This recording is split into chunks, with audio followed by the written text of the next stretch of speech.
I might as well just start. Let me know if the audio levels are cool. I'm still super noob to this. Thanks for everyone. Thanks everyone for coming out. Oh my god, Cody knitting. That'd be pretty funny. I'm not pretending to be anyone. I am Candace. And I'm also part of this channel. Yeah, I think like weekend art-ish streams are gonna become a thing. Just because the momentum is important to me too. Like, to get anything else done, I think I need to keep up with art in one form or another. And right now I'm working on a quilt, so I'm like, you know what? Fuck it.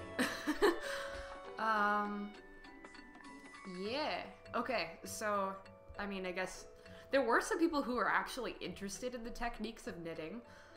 So it's gonna be a little bit on the educational side too, which is pretty cool. Did I knit that Yoshi on the overlay? No, I didn't. That's from... Isn't that the amiibo for Kirby's Epic or something? I don't know, whatever. Ty made it, not me. I don't play video games. I'm just kidding, I do, but... yeah, I mean, I guess while some of you are here, I'll show you some other stuff I've knit before. I've been knitting for a while, and I'm self-taught, so I've never had any lessons with knitting.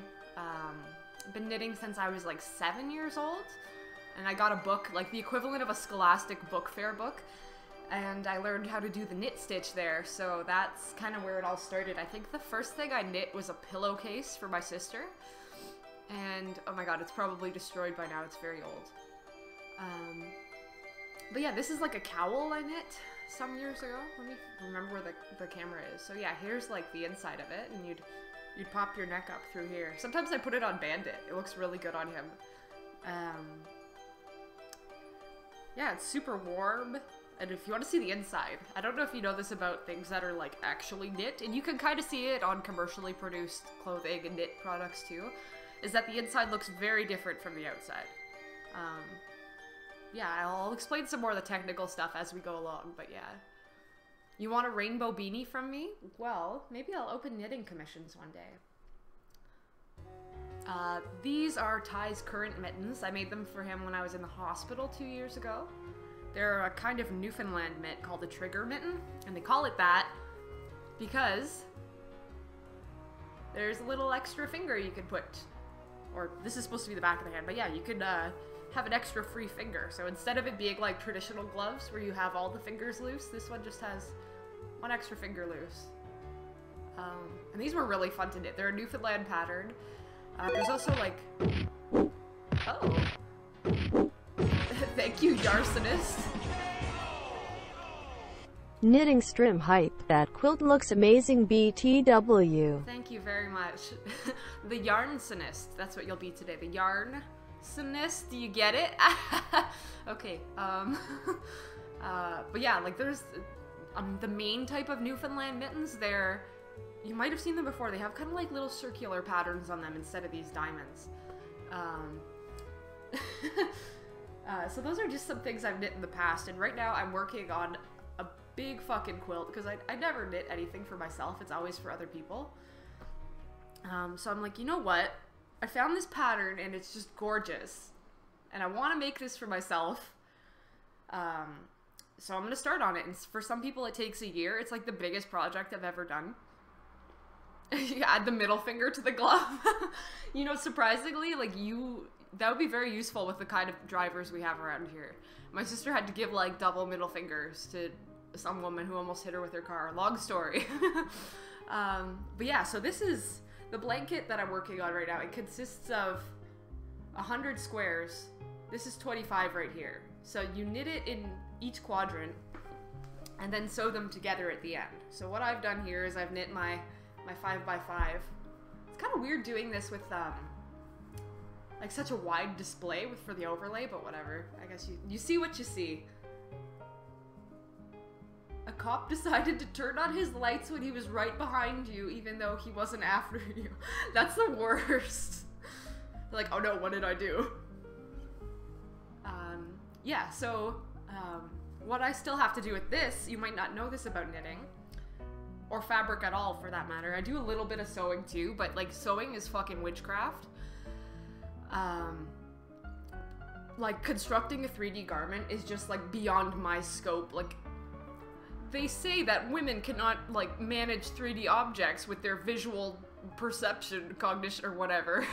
But it's hard for me to, like, envision the end product of sewing something or even coming up with a pattern, because you might think pants are easy, that you get, like, 2 little pant shapes like this and you stick them together and you have pants. That's not it. It's like 4 dimensions. Like, it's crazy. But fabric has a right side and a wrong side for the most part, and sometimes you can leave the wrong side. Like, it's if you wear your clothes inside out and you notice they look kind of pale and weird, that's usually because the wrong side is showing. And sometimes that's done intentionally to make clothing look more like rough or vintage or whatever. But yeah, knitting is the same way. You got your right side, super nice and crisp. And then you got your wrong side, which is like, if you take a look, you can kind of see where, like, I've joined things together and there's all these little bumpy beads and stuff. It's not the prettiest, but with knitting, when you change colors, you end up with all of these loose ends. Let me show you. Thank you, Suyokomi. Thank you so much for that donation. Knitting is witchcraft to you, but sewing you could do. Interesting. Yeah, I taught myself to crochet a few years back, too. I actually find it easier than knitting. Like, it's easier for me to keep the tension consistent with crocheting, but I guess it's all very individual too. But yeah, you end up with all these loose ends because when you add on a new color or finish a square, you got a loose end. So I have to weave in, there's 4 loose ends per square, and I've done 25, so it's 100 loose ends that I eventually have to weave in. So we're going to be doing a little bit of that on stream today, just so I can put this quadrant to rest. And I've started on the second quadrant, so 2 of 4, and it looks like it's gonna be blues and greens, so we're doing that. Yeah, Ty's still sleeping. Oh yeah, he went to bed at like 6. So something cool about this quilt that I really liked is it's very much a study in, like, color and tone. So when you look at it from a distance, when you eventually do see all 100 squares from a distance, you can kind of see it moves from dark to light in a sort of pattern that looks a little bit like plaid or gingham or something. Gingham, I don't know. I don't know what you say. But it's cool because, you know, you're not working in black and white, yet you have areas of your quilt that are so vastly different from one another in terms of lightness or in terms of darkness. And by putting those together in stripes, you create like a gradation effect. Yeah, so I thought that was really appealing, like an appealing aspect of it to me. And it's also a very simple pattern. There's one type of stitch you use, so for those of you unfamiliar with knitting, you might hear like knit 1, purl 2, or people discussing that when they're knitting. They talk about knitting and purling, and those are 2 different types of stitches. So there's a lot of different types of stitches in knitting, a lot of different ways to knit depending on where in the world you're from, ways to cast on, bind off. It's crazy. Again, it's very individual, I think. And thanks to the internet, you can look up a lot of these techniques and kind of adapt to the needs for your project. But yeah, it's cool. It's just a simple knit stitch here, so you only need to know this. And to create this sort of diagonal beading that you see in the middle of each square, it's a decrease. So basically you're getting rid of 2 stitches in the middle to turn it into like a kite shape. It's really neat. Also, what I really liked about this pattern when I picked it out was that it uses a sport weight yarn. So you might have heard the term worsted weight, but this is sport weight that I'm working with, and it's the first time I've worked with it. It's a bit of a lighter weight yarn. Yeah, Dire Docks is like probably my favorite Mario 64 song. Oh jeez. Hi Kaylee! When we first started knitting, we had so much yarn. Is that a Nathan For You reference? When we first started knitting, we had so much yarn. This is my sister who likes to get herself banned from the chat to test the mods. It's really fun. Oops, I've outed you. I hope the mods aren't here. They're supposed to be from Bill Gates. Fuck off. Yeah, so this is sport weight yarn, right? But I've brought some other examples of yarn from my stash. This is like a thicker, it might be classified as like a chunky weight yarn. Chunky ass. And then we have the worsted weight that I talked about. So if you like compare worsted to the sport weight is just slightly thinner. So yeah, it's cool. There's a lot of different yarns you can use to to achieve different types of effects in your work, whether you're creating like a genuine craft that you could wear, or if you're creating something that's more artistic, because people do create installations and like a lot of fiber artwork that isn't meant to be worn or used in a practical way.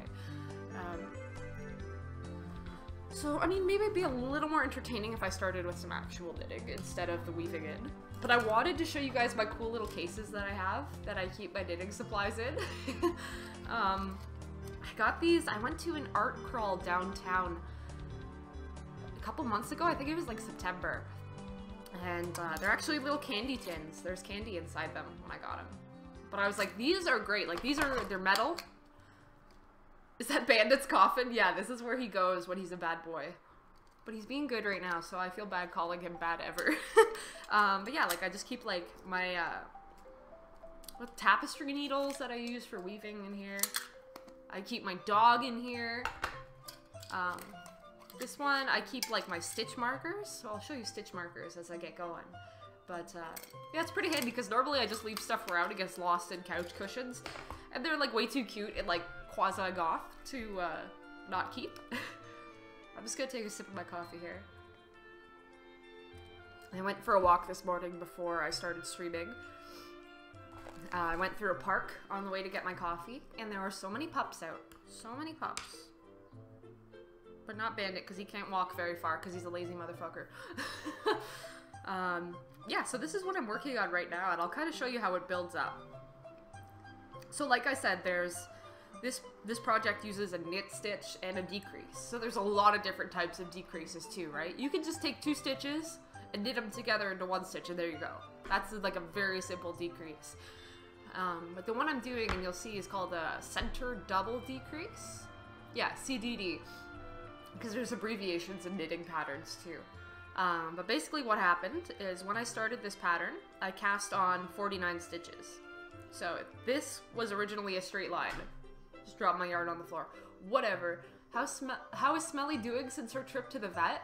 She is doing good. It was more of like a monitoring checkup sort of thing for her. So when she first had her emergency, or like in Beetlejuice, when she first had her little accident, no, when she first had the infection 2 or 3 months ago, we found out through an ultrasound that she has a fucking huge tumor taking up one of her kidneys. This is our cat, by the way. So her kidneys were like going on overtime, and she ended up with a bladder kidney UTI, like big time infection, and she was really sick. But that cleared up with antibiotics, and with the latest visit we took her for some monitoring just to see if the damage to her kidneys, like, they weren't functioning very well, so we wanted to see if that was independent from independent from the infection or just like actual kidney disease. And yeah, it's kidney disease. The vet says she's in about the last stage of kidney disease, which you know, if you know anything about medical terminology, that means it's like probably the worst it's gonna get, if not more worse. But I mean, she's functioning very well. Like, we did blood work, for example, and the blood work tells you what the kidneys are leaving behind in the blood, for example, so if they're not processing it properly. And Skelly's values are high, but other cats have values like that, and they're lower functioning. So again, it's on like a patient-to-patient basis, and even though the tests came back and they're like, yo, your cat's fucked, she's actually doing really well at home. She's eating, she's playing, she's snuggly, like, she's almost better than she has been in the past. So, yeah. I mean, we basically just found out she got really crappy kidneys for real, basically. And we're gonna start her on a renal diet, which, because the kidneys are so compromised, you want to put them on, like, a low-protein, low-sodium diet. So, yeah, we're gonna probably pick that up from the vets in the next few days. But anyway, yeah, Skelly's doing really good right now, but that's, like, the details. I usually talk about, like, the family details more than Ty does, I think. So if you want the inside scoop... Okay, what am I doing here? There we go. Okay, but yeah, this started out, like, you see where this corner is right here? When I started, that was a straight line. But because of these decreases that happened in the middle, it pulled it together into, like, a kite shape. Then what happened is you gotta switch colors to work on the next square. So, look back here, and you see a bit of a seam, right? This little lump. This lumpy bit here. Maybe yeah, I can show it better with the light this way. Yeah, so when you switch colors, a big thing with knitting is you don't want to tie knots, or at least that's the way I was taught. Don't tie knots in your knitting, because, well, what if that knot becomes untied and you end up with your nips fully out, like your sweater's just fucked. Like, you know, you don't want the knot to become untied, and obviously if you have a garment or something that's going through the wash more often, it's gonna get beaten up, so knots are a little bit riskier than what I explained before, which was weaving in. And you might think, if you're weaving in, if you're weaving in the ends, like that seems even less stable than tying a knot. But surprisingly, it's not. There's a lot of like scientific reasons why weaving in is actually sturdier, especially if you're using a natural fiber like wool. But yeah, so that's what you would normally do, these little ends when you switch colors. But yeah, right now I am just finishing up another square, so I'll show you that. I'm kind of tangled right now because I bring my knitting around the house so often, and I do little bits throughout the day that everything gets spun around. But we're working on circular needles today, so I guess I'm just like, hang on. I guess I'm just like reviewing materials right now mostly. So some of you might be familiar with knitting needles. Oh, they look like this, and you knit like this, and they're just two sticks. But what the fuck is this? There's like this crazy string that joins them together. Oh, it's definitely possible to knit with chopsticks. You can knit with anything. You can knit with like a non-pointed object. It's just gonna be harder. You can knit with a fucking pair of scissors if you took the blades apart like that. But these are interesting circular needles because, well, they're like a loop that comes together at the end. I'm using them right now because it's more comfortable for me. Something about the finish on them is like slippery, so it's easier for me to work. Yeah, there's arm knitting too. You could use your arms as knitting needles and make like a big chunky scarf or a blanket. It's very cool. I don't know, there's a lot you can do, but it's almost kind of overwhelming, the extent of it. But yeah, these circular needles are neat because you can either knit flat, like what I'm doing right now, or you can knit in giant circles and create like a tube that just comes, like you see how I'm holding it in a circle? You could just make a big tube that goes around like that. So that's how I made this scarf, this little cowl. Is I didn't just knit it flat and then sew it together at a seam. I actually knit it from the circle, and then it came out of that. It's really cool. I don't know. It's more efficient. It's good for hats, mittens. Knitting is fucking nuts and awesome. And if I could teach myself and be a fucking idiot, so can you. If anybody really wants to start knitting and like wants to do a knit along type of stream instead of me just like talking and working, let me know, because I would be down to like help people with projects, like do a small project. Maybe knit like a dishcloth or something simple at first. Sorry, I got like dog hair on this. Bandit gets his hair everywhere. Yeah, let me make sure the camera's in a decent position for knitting too. But yeah, I don't know. Do you guys have any experience with knitting? Like, have you done it before? Do you have friends who knit? Oh, your wife knits like a pro? That's great. I'm kind of like sloppy and slow when I knit. I might have to adjust the camera angle for you guys if you want to see like what I'm actually doing. I don't know what would be, I mean, maybe if I adjusted where I was knitting. You've knit exactly 2 scarves in your lifetime? That's still commitment though, because scarves are long. Like, I don't think I've even knit one. No, I've crocheted a scarf for my mom. It looks too dangerous for you? That's interesting that like, see look, it's all fucking tangled here. But that's interesting that like, you know, knitting is seen as like a granny type of craft, and then you're describing it as dangerous. It's really funny. So right now I'm just doing a knit stitch. I wonder how much of that is like visible. Pikmin music, oh my god. We out here, knitting for the streets. A scarf that turned out noodly in a link hat. I like that word, noodly. Okay, so up to this point I just did some knit stitches in the dark blue. And how do like those knitting YouTubers do it? They make it look like so clean and demonstrated, but it's probably because my camera's coming from the front instead of coming from like over my shoulder. Anyway, you might be wondering what this little guy is, this little doodly. This is the stitch markers that I showed you earlier in my little Hello Kitty case. And it's used to mark a stitch. There you go, there's your explanation. So here in this pattern, for example, every other row we're gonna do one of the decreases to make this cool diagonal effect. So I use this stitch to mark where I do my decrease. So, I mean, if you get good enough at knitting, you can read the knitting, so to speak. So you can just look at the fabric and know what you're supposed to do. Or like where your next weird stitch is coming up. But some people prefer stitch markers. I just left it on this time because, I don't know, it looks interesting and it's fun to explain to people. And yeah, it kind of does work like a padlock. There's different types of them too. They're really cute. But yeah, so I'll show you that decrease. I don't know. I mean, I guess if I were to do a more educational type of stream, I'd probably set this up a little better.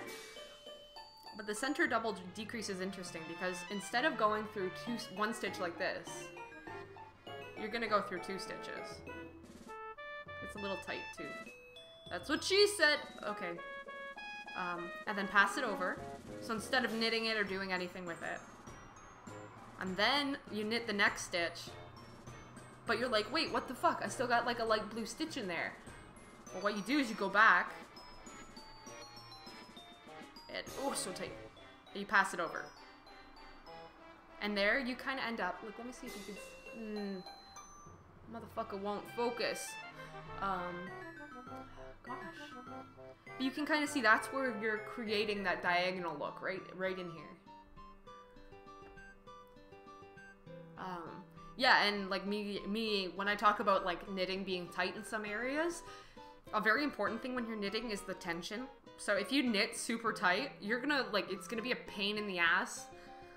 It's gonna be a pain in the ass to knit. Like, putting your needle in is gonna be like painful, like jamming it in with your fingers.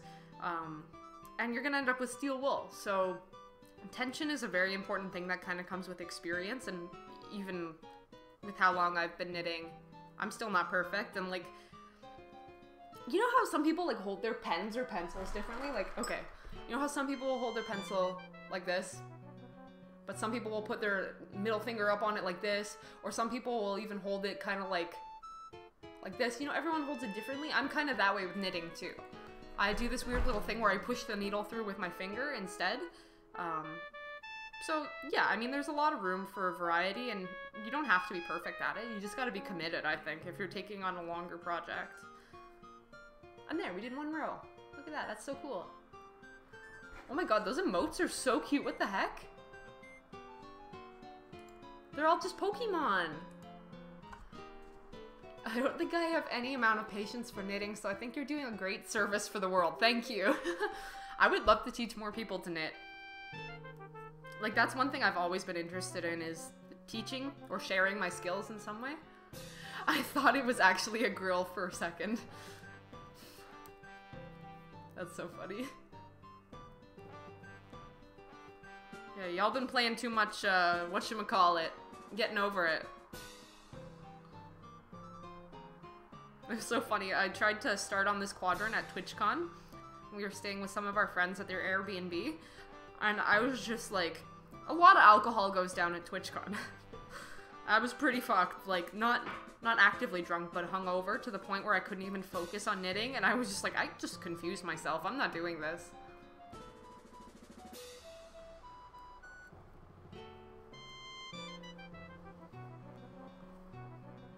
Isn't this like the battle song from Pikmin? Your university has knitting classes? That's awesome. We did have a small unit. When I was in high school, our art class did have a knitting unit. And I think the whole topic of it was to merge craft and art. So crafts, I don't know, I think crafts are art, but it depends on what perspective you're coming from. So I did a knit piece, with a little more concept to it than, you know, a sweater would have. It was, I knit 2 Siamese cats, and then I knit their tails together, so they were Siamese cats. So it was basically just a big knitted play on words. But But again, that wasn't really a project for me. That was just something, like a jackass project I wanted to do for school. I think I was like 17 when I made that. I was really bad at knitting then.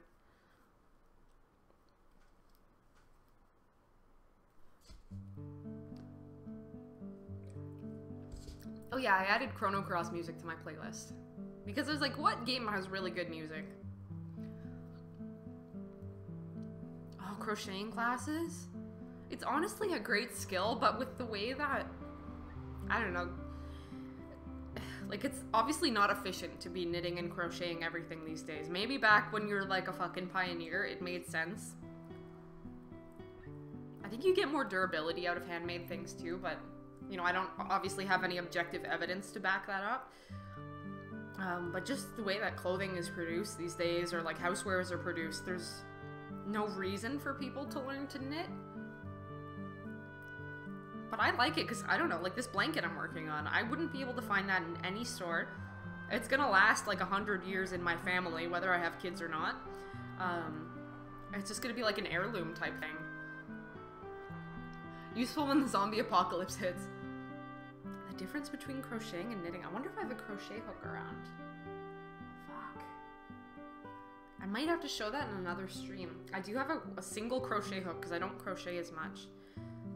But crocheting, instead of using 2 needles like these dudes, you have 1 hook that's like a dude like this on a stick.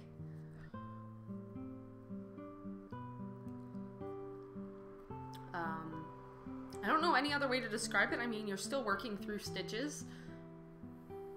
Yeah, I find crocheting easier too. Gosh, there's so much stuff I could go over and show you guys. But also, like, partially, I don't have the proper formal vocabulary to talk about a lot of it. Just because I tend to work from project to project and no one ever taught me. Did I do my decrease? Yes, I did. Sometimes I get, like, so forgetful I don't even know if I'm working properly. Yeah, knit and purl, for example. Those are 2 types of stitches you can do while you're knitting, but there's other types of stitches you can do. I don't even know if you could purl while you crochet. That's, I forget how I crocheted. I made, like, this big twirly scarf for my mom that was all glittery. And she never wears it. She asked for it, but I'm like, no. No. Wow, it's cool. These, like, Sunday morning streams or, like, these weekend art streams are so chill and low pressure. Just, like, good for people to hang out and chat or, like, talk about their weekends. Eventually, I'd like to do some dog sweaters and put them up in our Etsy store, which, speaking of which, the Earthil poster is available in our Etsy store. Yeah, single crochet, double crochet, treble crochet. Yeah, so they do have different terms.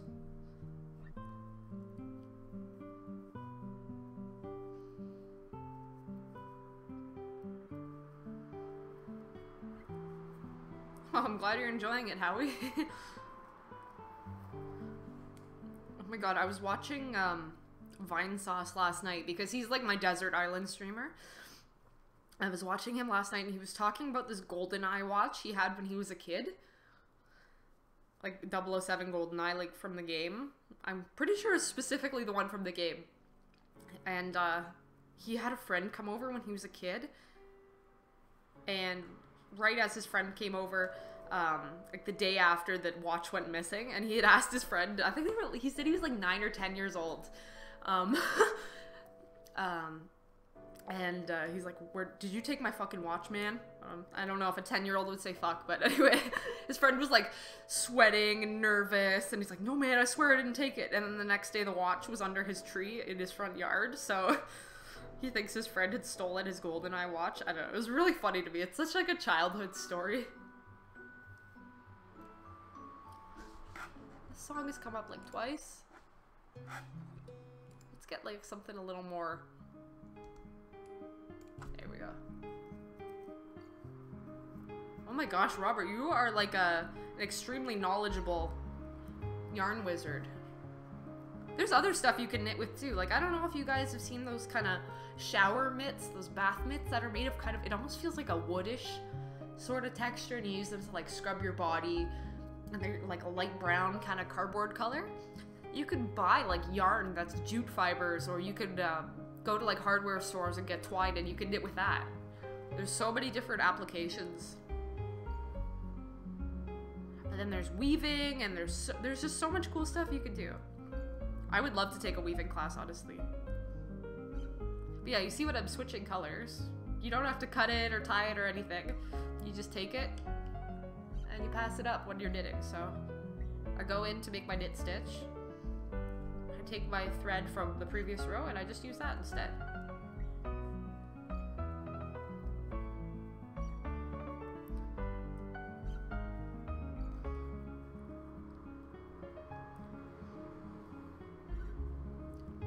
I'm wearing an old Necropolis shirt today. Anyone remember that game? Whew. Anyone still play that game?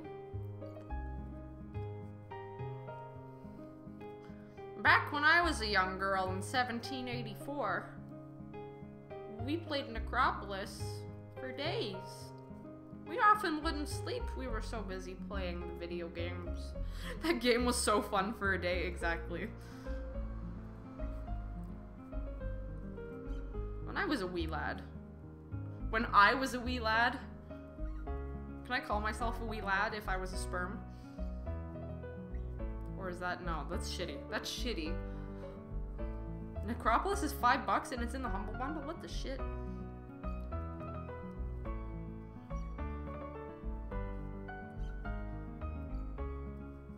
What the?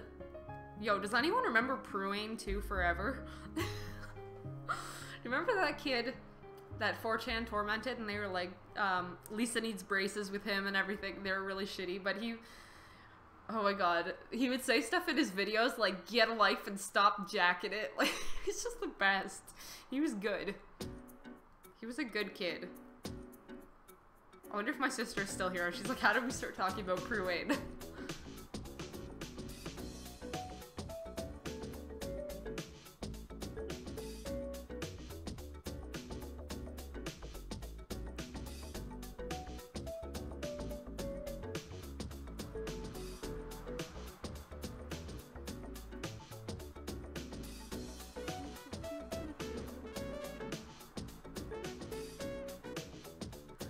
Morning streams are really useful for me too, like not just in terms of productivity or keeping my art momentum going or whatever, but for keeping me awake too, because I think I really thrive on social interaction from my family. So if I wake up and Ty's asleep, I'm like, why the fuck am I awake? I'm just gonna go back to bed. But at least when I have a stream and like people to chit chat with, and I get to hear about your guys' weekends or whatever you're doing in the upcoming week, it just gives me a little more reason to stay awake and not sleep 17 hours a day.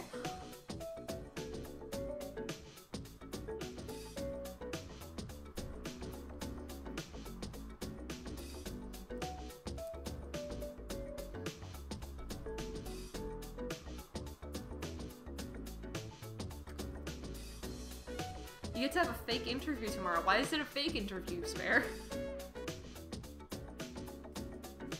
Look, they spelled my name wrong on my cup. I'm gonna sue Starbucks for spelling my goddamn name wrong. And look, they even got a little bit of poopy on the lid. You see that poopy? Illegal. Oh, class assignment for English. Weird. How old are you, Spare? Because I remember how you came to this stream, or like how I first discovered you through that project you had Ty help you with. But those seem like assignments I would have done in high school. Oh yeah, right, Howie. You go to school in Ontario. Twento 10. Okay. Yeah, that was way back. I remember that though. That was great.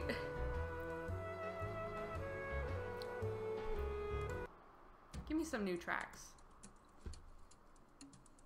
Oh, you're a stay-at-home dad? That's great. I would probably be the stay-at-home parent, I think. But Ty works from home, so he would also be a stay-at-home parent, just in a different way. No, I meant Howie goes to school in Toronto. We've had a strike, college strike, for like 5-6 weeks now, and people are like losing their semesters. It's shit. Like the students are really fucked through this. I feel bad for them because like Joss goes to school in Ontario, my sister does, and she's like half her courses are college courses. She was at like a university college thing. I don't know the full details of it, and honestly I don't want to diminish their complaints by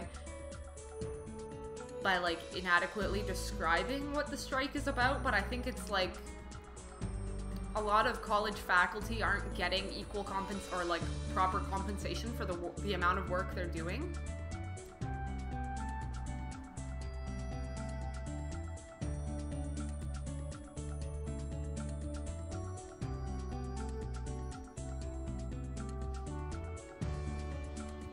And I think it was something like 90% of college faculty were present for a vote recently, and the majority of them voted to keep striking. So, I mean, it seems like a really big deal. I wish I could tell you guys more about it.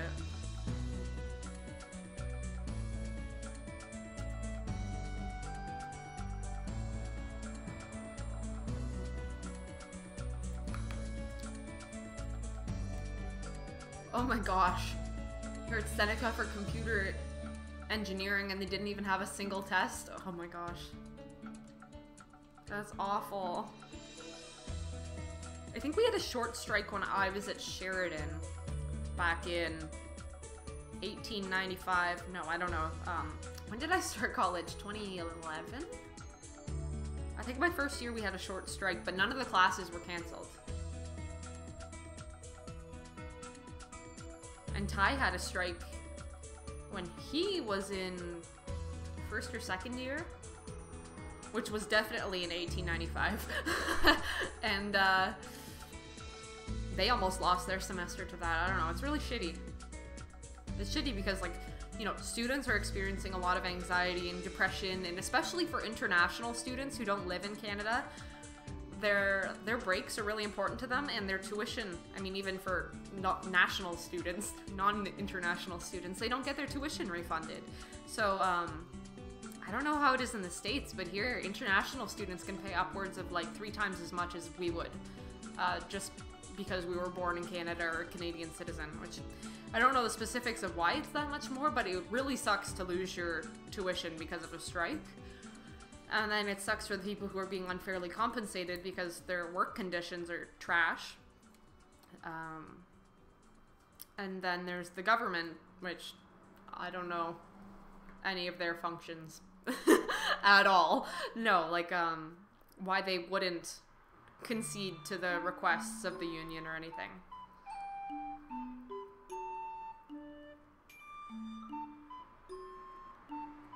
Oh, that's good, Howie. I'm glad. Yeah, because tuition was pretty cheap here. Like, for each year of me to get my degree, it was like $9 grand. But then imagine being an international student and suddenly that goes up to 27. Or imagine being in the States and paying like 50 grand a year. It's just crazy. So yeah, I sympathize most with the students here, but just because that's closest to what my experience was. I'm sure if I actually had a job, I would care more about the college faculty. A little thing called personal bias.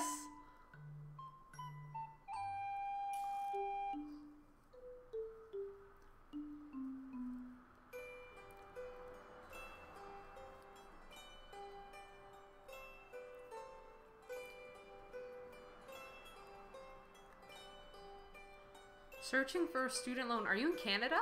Or like Ontario? Because we have OSAP. I mean, there's that. There's bank loans. But I guess that's dependent on credit and shit too.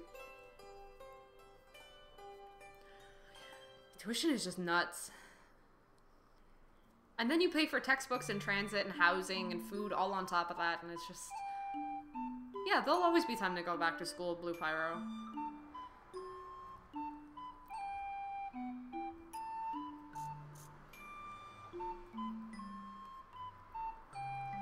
My mom kind of has the mentality, like, I came from a poor family. Fortunately, I got my college paid for by my Ukrainian grandfather after he passed away. He really wanted us, because he was an immigrant, he really wanted my siblings and I to go to school or, like, get a decent education. So thankfully that was covered for me, but my mom, she always told me, you know, you can be a permanent student forever. Hi, Bomb Dog, how you doing? Yeah, but my mom's like, you can always go back to school. Doesn't matter if you're 40 years old. So, yeah, I mean, I've always felt positively about people going back to school.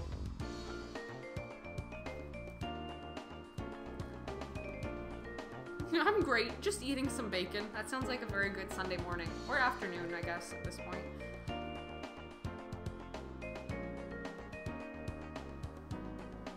Pull up some more yarn.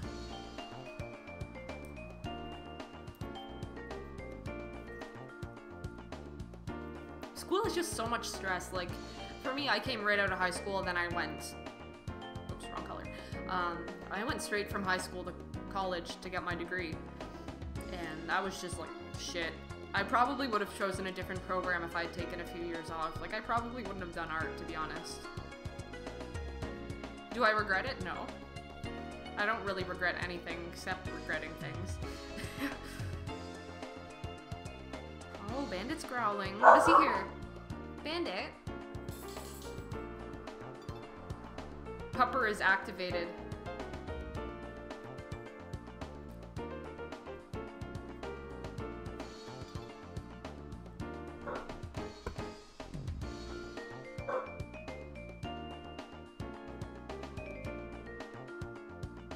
Family lived in a van? Oh my gosh.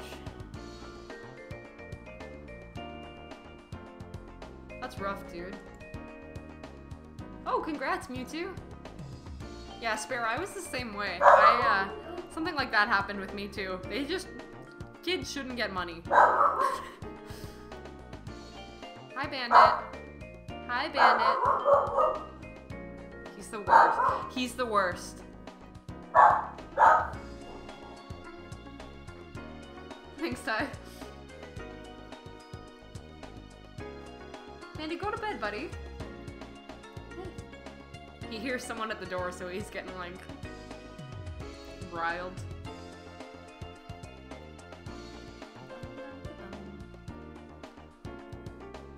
Oh, Bandit's always hungry. He knows the word hungry.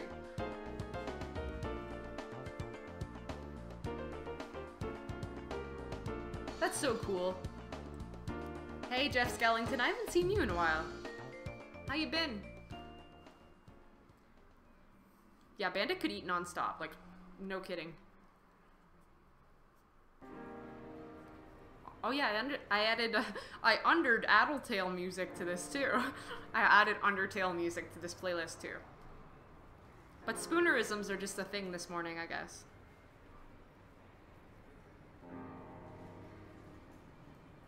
Most dogs can. It's a defect. Same with people. I could eat forever, probably. It's funny, until I recovered from my eating disorder, when I went through therapy, like, I didn't have hunger cues or anything because my eating was so erratic, and I hadn't been nauseous for years either. But now that I'm recovered and, like, eat normally, I feel nauseous when I eat too much. So I thought that was a really, like, interesting rebound of the body, is like, oh, you have instinctual functions again. Your life is going through some major changes right now, Jeff Skellington? So you're in, like, the puberty of your life?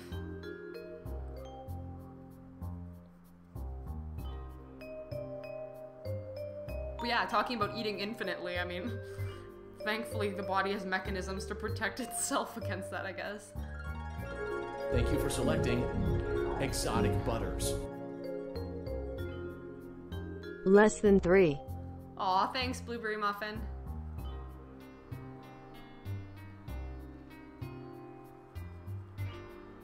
Less than 3.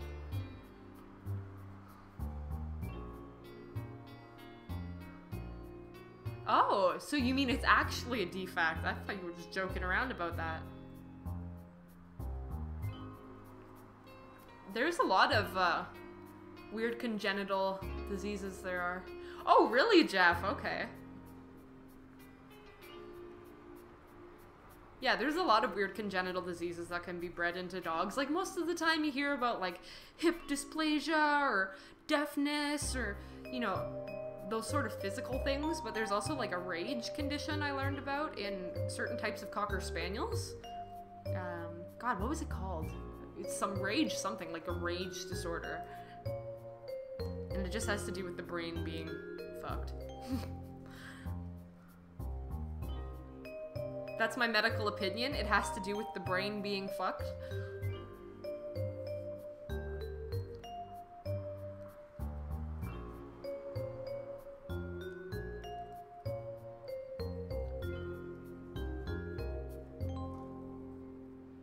Doing the dishes is the worst.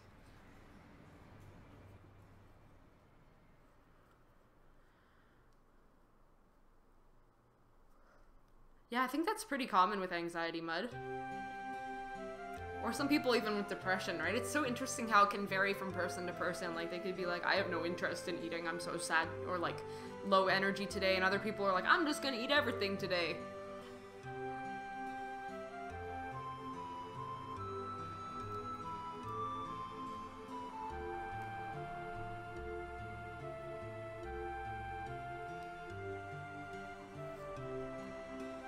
Which makes sense because serotonin, which is responsible for a lot of your better moods and like chillness, is created in the gut.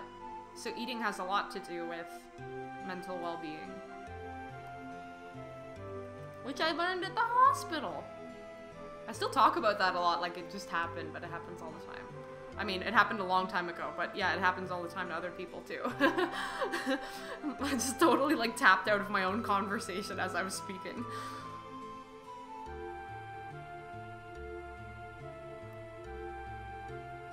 Spending time doing necessary things. I know, I had to do 2 loads of laundry last night, and I was up until like 1 or 2 in the morning because of it. Because I left it to the last minute, as you do, with things you don't want to do.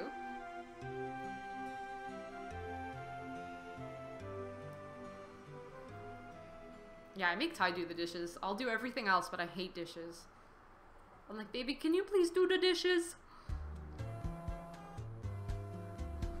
Low quality audio, skip.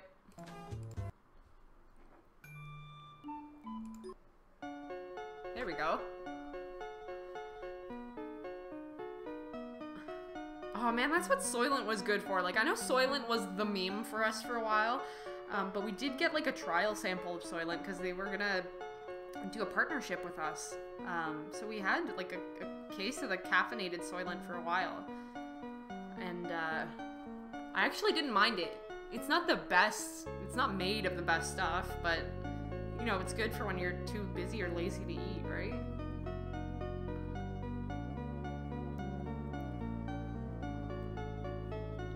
Hey, Onage Barbecue.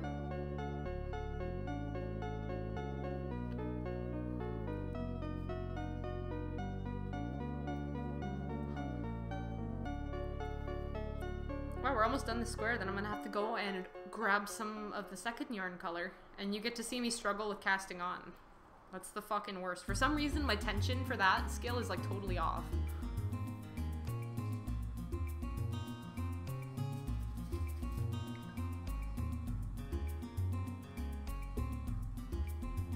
You have to do laundry today, but think of how good your clothing will smell and how much less sweaty and stinky you'll feel.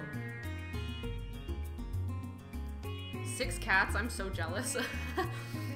There was this cat up at our nearby pet store, and they're partnered with an animal rescue group or like a shelter. So she was there for adoption. Her name was Mary Jane. She was so cute and so chubby, and like apparently she can't be in a house with other cats because she gets bullied very easily. But yeah, I really wanted to adopt her.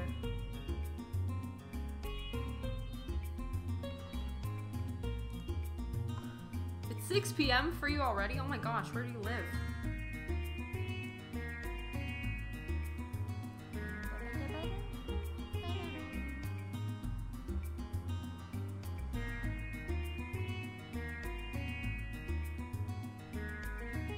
Wait, not this little fella. Skeletor's female.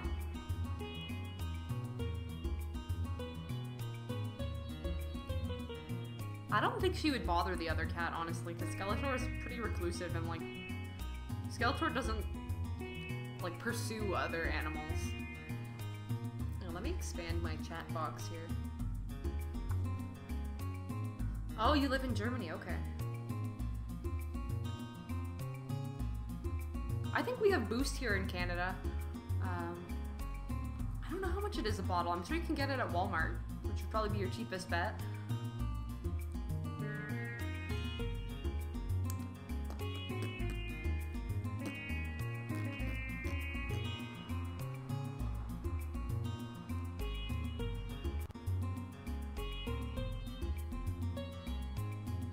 Oh, so your cats are like Skeletor's age.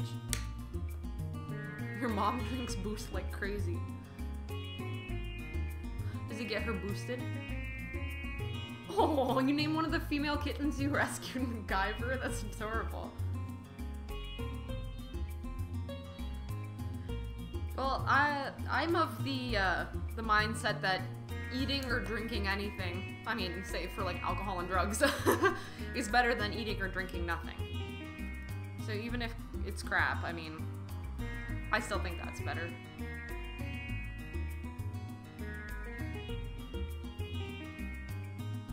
But it blew my mind when we first got the shipment of Soylent in, which is now illegal in Canada, by the way. When we first got like the sample packages of Soylent, I went on the subreddit and I was surprised to see how many people just like live off of it. So many people were aversive to food, which was very interesting to me with my history as like having an eating disorder. I'm like, what does this mean for other people who don't have this condition, but they don't like eating? That's a good name for a kitten, Tifa. I think garlic bread is a very good name. Yeah, their original marketing was to be a meal replacement, for sure.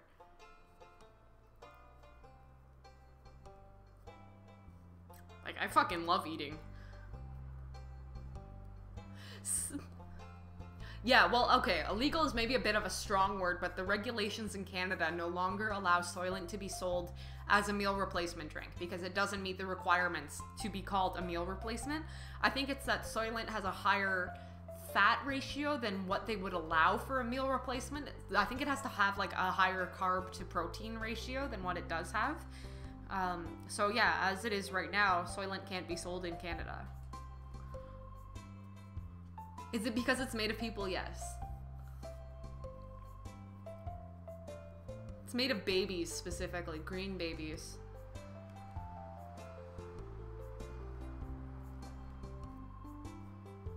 Yeah, I'm in the same boat, Howie. I love eating, but like ordering food is expensive or going out for food is expensive, and cooking is just like, I don't want to wait. Okay, so we finished this square. That's pretty sick.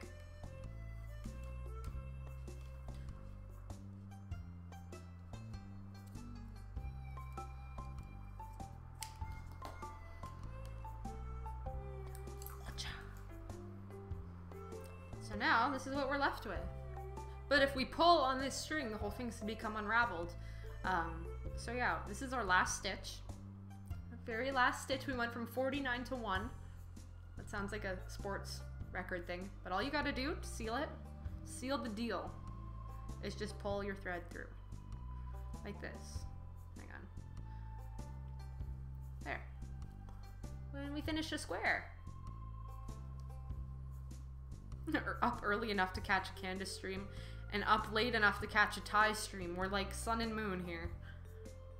But that's pretty cool. So this is gonna have to become like this motherfucker eventually. Oh, Naru, did you change your username? I gotta go grab the other ball of yarn. Give me a sec. I'm gonna have coffee first.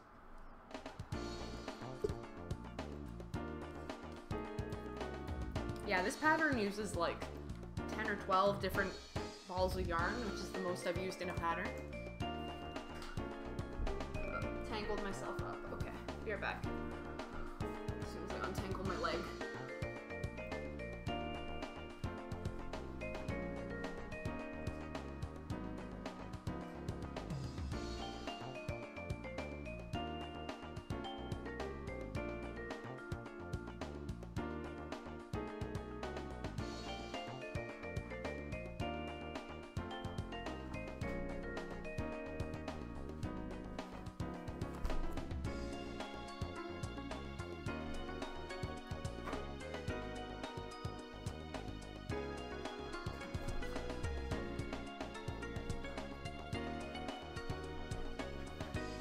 Yo.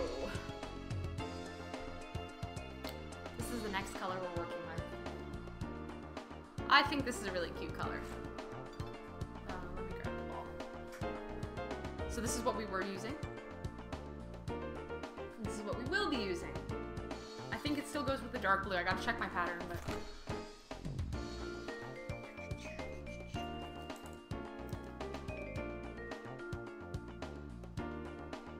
But yeah, some people said this pattern takes them like a year so far. For 25 squares, it took me about a month and a half. And I haven't even been working on it that consistently. So, I don't know, maybe I'll be finished this by like February, which would be cool. And I'll never make it again. Let me check my pattern on my phone.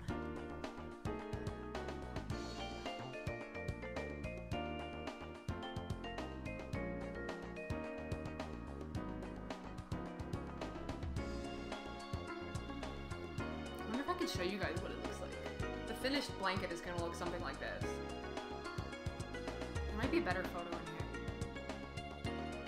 here. Ooh, this is like all the color transitions I have to use. Welcome to the Scrub Club. Who dat? It fills you with determination. Thanks, Jeff Skellington. And grats on the 8 months. You're going up on 12 soon.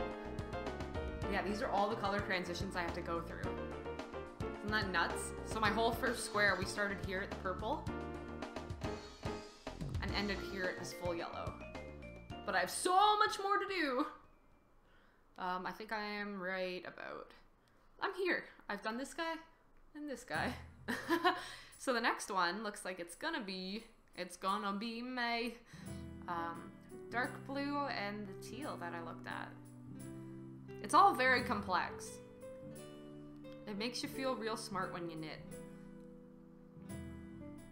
Okay. Hey, Kaneki. Yeah, you can kind of see why I was drawn to the pattern. It's very unique. Let me untangle myself here. Give me that. And you got like headphone wires, microphone cables, and then you're like, oh my god. It's candy time. Oh my gosh, Bandit eats napkins and paper towels too. It's the worst.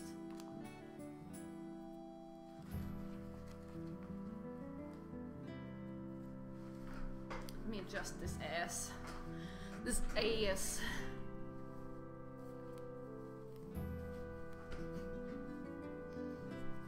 Okay. So, sometimes I try and start the ball from the inside. That's the way I was taught to do it, but then I end up with a lot of weird knots. Just from the way it's manufactured, so...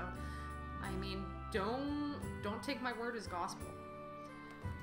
Wow, it's such a pretty mint color. I want to make myself mittens. My sister's cat loves to eat tape. Oh my god, Skelly does that too. She likes to lick plastic bags. Maybe that's why she has cancer. I laugh about it because like I've had like 20 cats in my life and you know 90% of the time they're gonna end up with cancer. But yeah, no, it sucks. Don't get me wrong, I feel awful about it.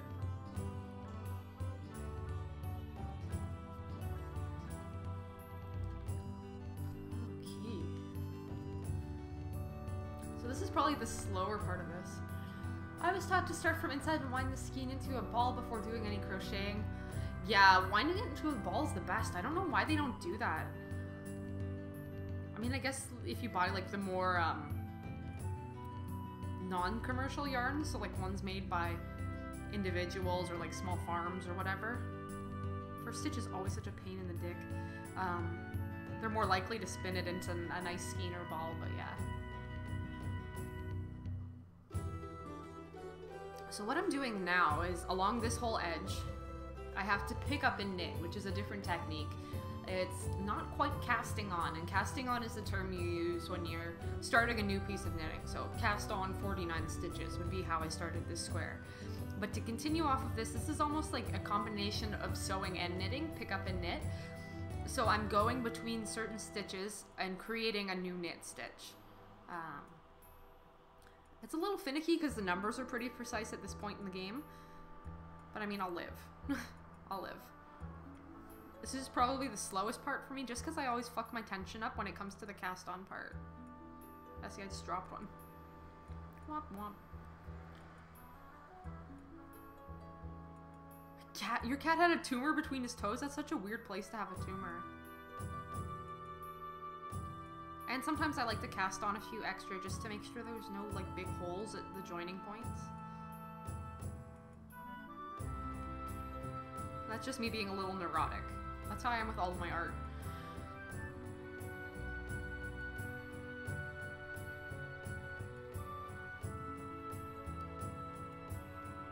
Yeah, that's fine.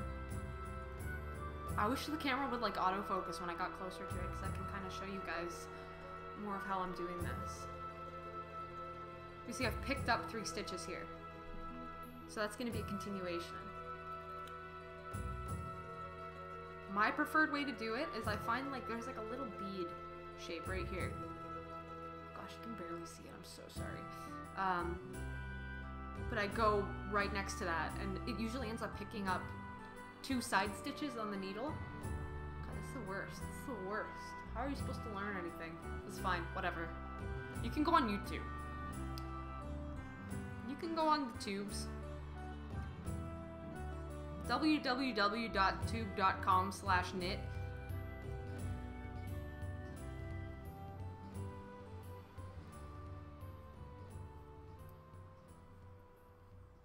I've never made anything like a sweater, so I think my segue into that will be making a dog sweater. And probably putting it up on Etsy. Like a cool game sweater or like a chain chomp one. Hey, I just played this song at the beginning. Oh. There we go. Tube, no, oh my god, I wonder what happens if you click that. Tube.com is probably a porn site, not gonna lie.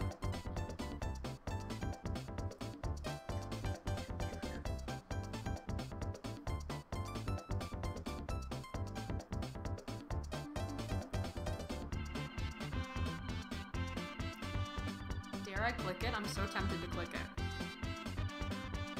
Like the whole stream shuts down, it's just pictures of titties. Oh, it's not a domain, okay.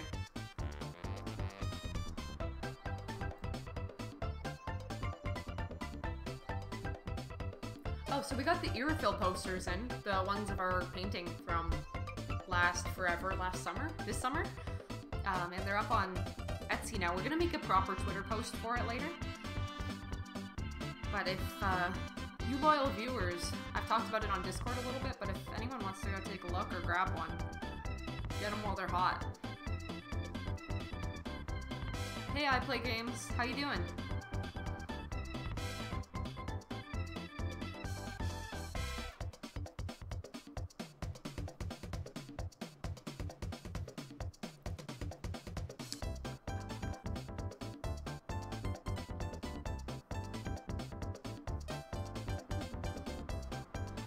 Aw, thanks, Adventurelands.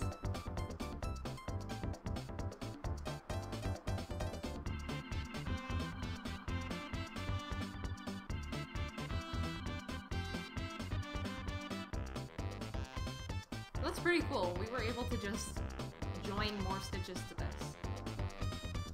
Hello, AK Serinal? Help! EK Serinal? Help! I don't know how to say your name.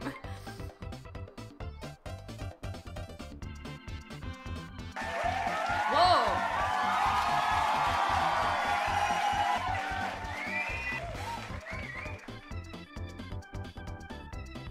Thank you so much, Adventurelands. God, I forgot how weird that cheer mode of Thai was with the American flag. Yeah, there's no fart boy in the Irrefill painting, but I could make stickers to go with them if you want. You can stick on your very own fart boy. Yeah, let me count how many I have here. 2, 4, 6, 8, 10, 12, 14, 16, 18, 20, 2, 4. Okay, 24. That's okay, I was supposed to have 25, but that's fine, I can make one. Usually I put an extra one like in here. Let me see that. There goes Bandit. That's fine.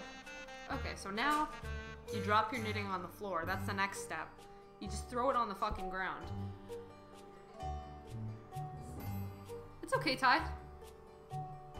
Let the boy sing. Let him scream. So this is the part that's a lot slower and more difficult for me. I had to teach myself a new cast-on style. It was turning out too loose when I was doing it my familiar way. So basically what happens here is I got my stitches that are joined to the knitting here. And then I'm going to cast on from this point to make the rest of it. So we end up with this big straight line that we end up knitting, and it turns into the square. Does that make sense? Yeah,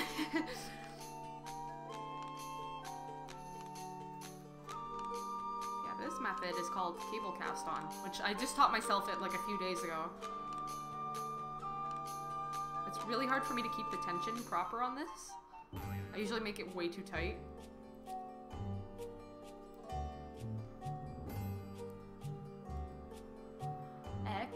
Exerinal. Exerinal? Ek-serinal?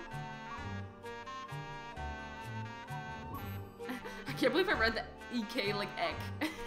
Ek. My Jontron?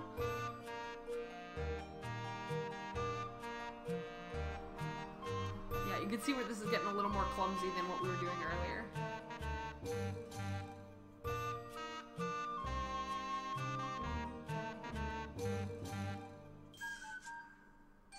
Fidgety, fidgety. Eck.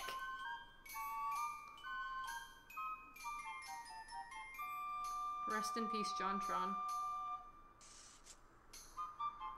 Oh my gosh, so finicky. Thankfully, we only have to do 25 of these. That's actually not a lot. Some patterns are like 300 stitches, and then you're fucked. And this is really new to me, so bear with me, my children. I am making a blanket. How are you doing?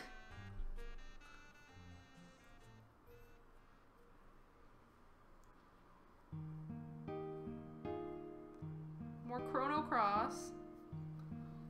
I think I used to have Chrono Trigger music here. Yeah, no, Jontron's still alive.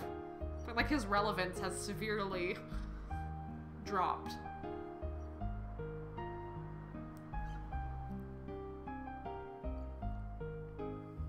Yeah, he was gone for 8 months exactly. Which, a little bit of a PR misstep, for lack of a better word.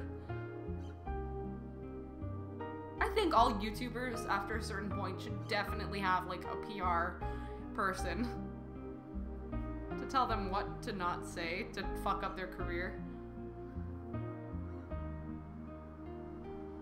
I'm good, just relaxing.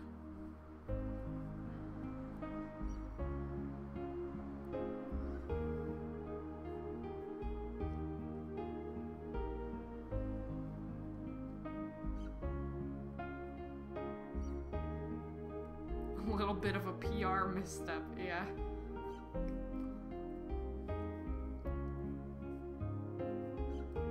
And there was all the ukulele shit where his voice got taken out. I gotta undo that stitch. Did he did do the voice acting and then they removed it before the game came out, right? But ukulele was like irrelevant too, so who cares? No skin off his back, but his fans got pissed, didn't they?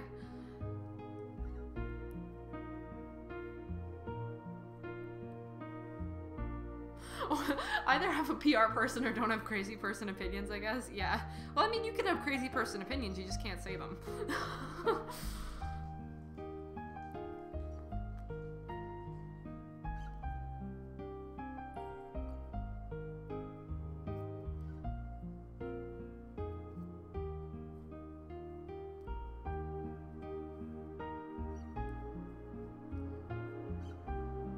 Throwing shade at the best game ever.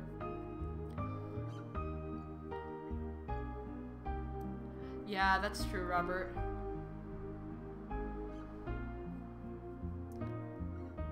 Best game of 2001, oh my god. You guys are savage.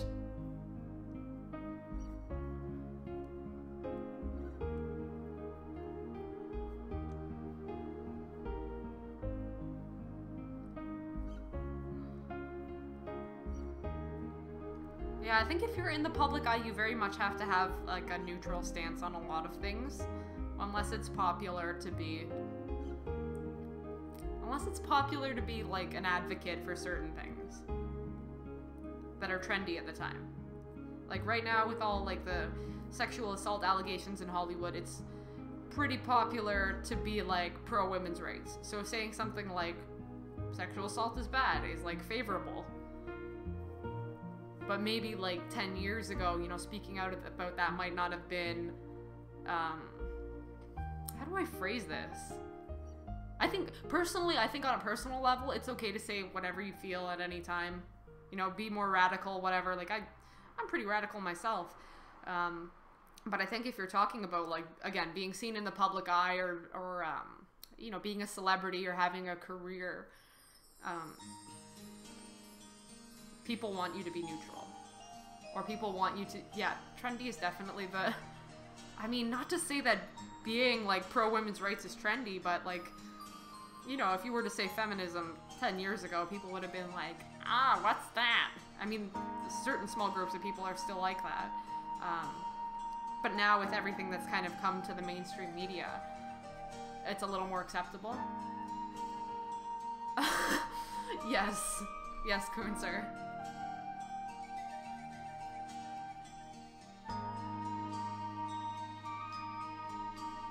You just flipped your chair forward, are you okay? How do we do that one? I got confused. Just gone and confused myself. That's knitting 101. Oh yeah, I say crazy stuff when I stream too. I'm fucking gross, but like, not that kind of gross.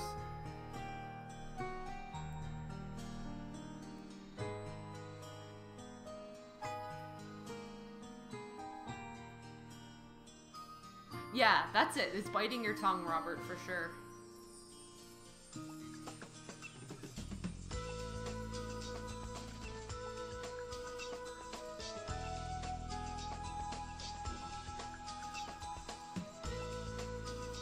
Or like knowing your audience.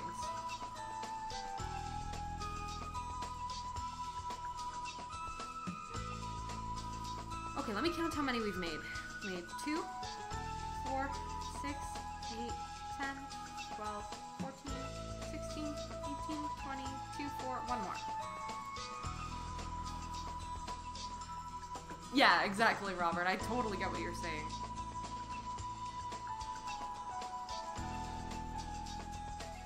I mean, I would be interested because I'm a horror fan and I'm interested in queer theory, but... but yeah, most people who are there for the blood and guts. Okay, yeah. Let's see, where'd my stitch marker go? Where'd my little dude go? Oh my gosh, my arms are so sore.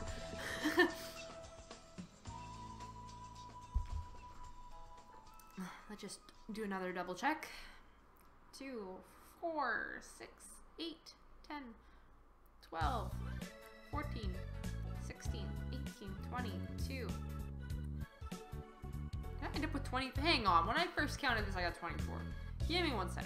2, 4, 6, 8, 10, 12, 14, 16, 18, 22, 3. Oh, that's only 23. There's our 24. And there's our middle stitch.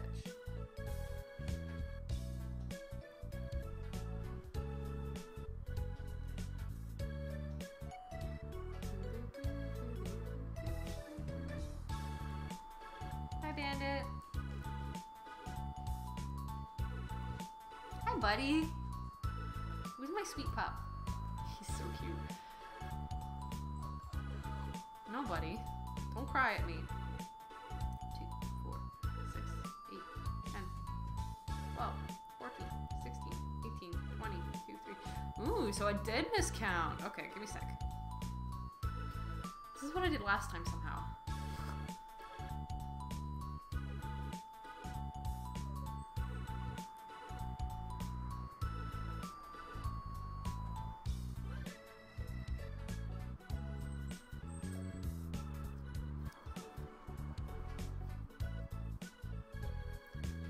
Start finally. Thank fuck. Thank fuck. Bandit's crying at me for God knows what. Buddy, you were just out. Papa just took you, bud.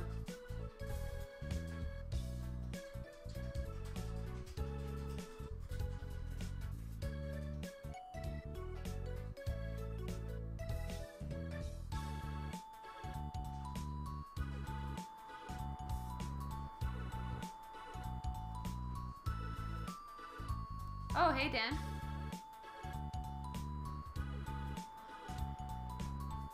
Bandit wants to be on screen. Well, if he comes a little closer, he can be.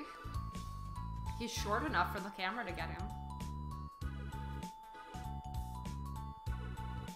God, I need to shave him so bad. I've been putting off buying these clippers for him. But his ass is just matted. So matted. Oh, Snazzy, you're still here.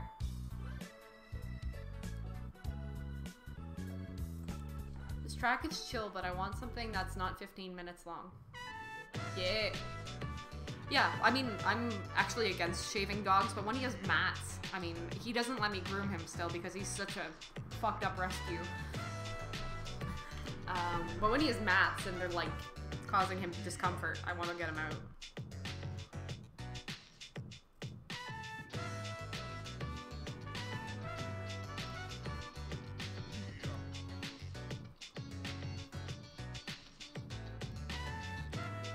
People, Bandit's last owners used to shave him. When I saw the first photos of him, he was like short-haired. So kind of stupid. Yeah, Persona 3.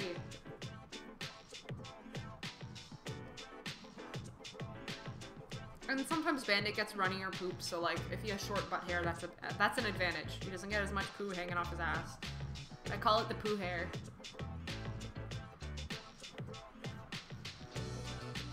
There's a cat like that in my neighborhood, Derp. His name's Rusty, and he gets his mat at his lower back. I don't know if it's from like flea biting or something, and I shouldn't be hanging around with flea bag cats, but yeah, he gets like this weird little like lumpy bit. Thankfully, Skeletor doesn't really get mats. Oh, sorry, I didn't know we were eating. I'd say Persona 5 is a good entry point. Yeah, definitely. My needle's twisting off. Oh, I should show you guys that cool part of the... Anyway, sorry. Getting too excited about knitting supplies. Where am I right now?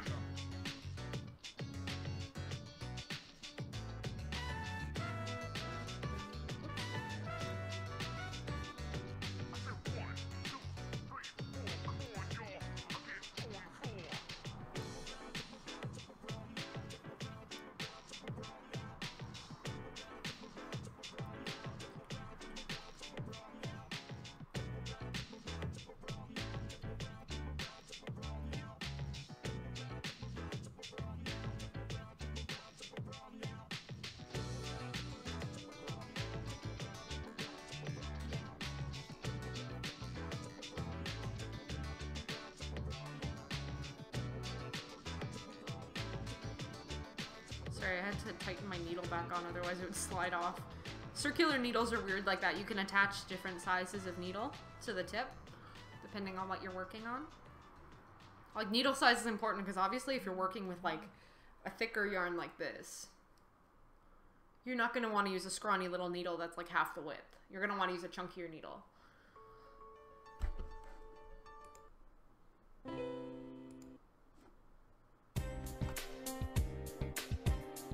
We had the gun summon thing, yeah.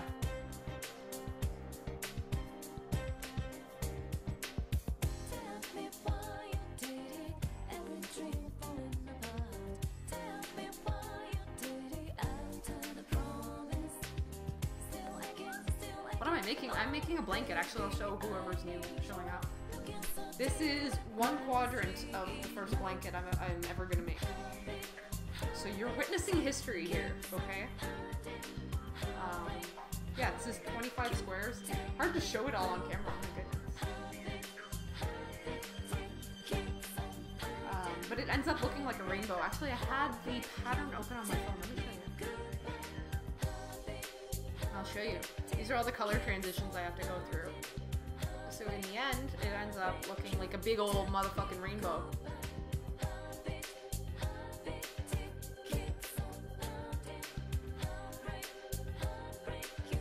Yeah, I was saying I haven't knit anything for myself, really.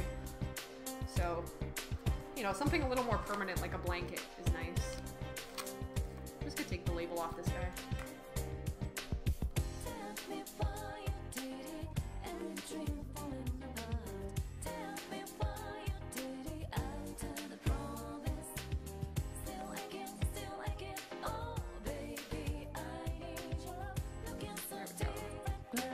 Yay, we get to add new colors soon. Color work's like my fave. Like, I prefer color work over structure for sure. I was showing off this cowl I made a couple of years ago. But yeah, I really just like working in patterns and like switching colors and doing all that sort of fun stuff. Yeah, I don't know if you guys remember when I was talking about knit and purl stitches. This is a good example. You can kind of see how on this there's a bit of a different texture. There's sort of a divot here. It's raised, divot, raised, divot, raised. So it's like a ribbed texture is what we call it. It's ribbed for her pleasure, like we say in knitting. And that's just achieved by using two different stitches. This is a little bit shrill. Hang on, give me a second. That okay? Yeah, that should be fine, whatever. But yeah, like you have your purl stitches in here and your knit, purl, knit, and that creates a pattern of texture. Like we grandmothers say in knitting, it's ribbed for her motherfucking pleasure. And the same thing was kind of done here on these mittens I made for Ty. And it also, like, not only does it look cool, can you commission a wool thong? You could seriously commission a wool thong. I would make you one. It'd take me like one day. If you want to put some sheep hair up your asshole. But yeah, it also serves a function too, because it looks cool when something's ribbed. Right, obviously, like, you have these little lines in here, but also it's stretchier too. It's much stretchier than this bit of the mitten. God, Ty's got motherfucking big hands. Look how big his hands gotta be. But yeah, it's a lot stretchier when you have ribbing too, and that's just achieved by using a knit stitch and a purl stitch. Yeah, color work is like my favorite. I just love switching colors. I think it adds so much, I don't know, so much more like beauty to a knit piece. A lot of people are into like knitting lace or knitting cable knit stuff. And I don't think that's really my style. I tend to like the bolder, the more bold look. Chafe, boys. Yeah, and if it was made of wool, like it would probably get all felted up in your butt crack from all the heat and friction. Because wool fiber does something interesting. You might have seen some of my felting on Twitter. But wool fiber is different from what I'm using, which is an acrylic fiber. Because there's cotton, there's wool, there's all sorts of different types of fibers that yarn can be made out of. Oh, sorry, dog hair. But wool does this interesting thing where the fibers are kind of like curled and kinked. And as you rub them against each other, or like stab them into each other, they form permanent knots where you can't break them apart. And that's felting. That's why, you know, if you, I was gonna say cook, but if you put a wool sweater in the dryer, if you cook a wool sweater, that's why it shrinks, is the fibers, they react differently to heat and friction and all sorts of stuff, so you have to treat them differently. Wow, okay, I think we finished the first row on this guy. Let me just double check that we have 49 stitches. 2, 4, 6. Anyone know what comes after 10?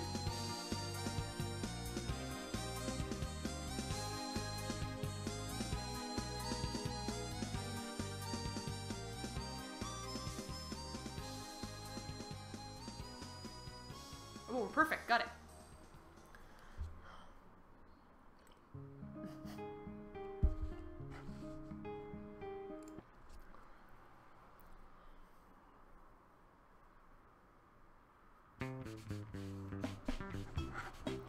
I think 11 comes after 10, but I'm not sure.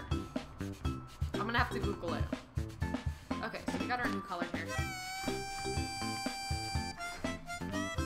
I get Yoshi's Island music stuck in my head like at least once a week. My name's Shatid, I can only count to 6. What the heck come after 6? Oh, I'm so glad you know that. That makes me so happy. I'm Shatid and I'm immune to AIDS. My body's a magnet. We are making a blanket. Now we're an Afghan. I don't know the difference between an Afghan and a blanket. But it's called the Hue Shift Afghan. And it's It's called that because the hues shift in like a rainbow pattern. Wait. Little do you know that's actually his dick sleeve? You what? You what? What? Why are you talking to me? Guy's shouting at me. He says the funniest shit in his sleep sometimes, I swear to God. Like, we used to make fun of me for sleep talking, because I have, like, night terrors, and I punch him and I say stupid crap. But recently Ty said, I'll get Skeletor to walk the plank shortly. That's, like, my favorite. I skipped Chrono Cross because I've been listening to Chrono Cross all fucking morning.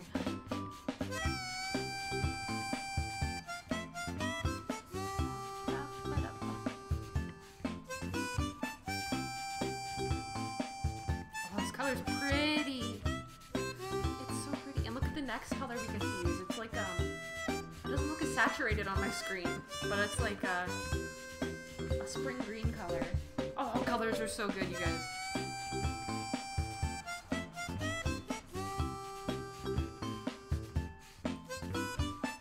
Yeah, it's funny because Ty said that thing about Skeletor walking the plank, like, the day after he played that pirate game, the pirate VR game. Yeah, it looks more minty on screen, but actually it's like more close to like a yellow. It's called alfalfa. But this fellow looks more like a mint to me in real life.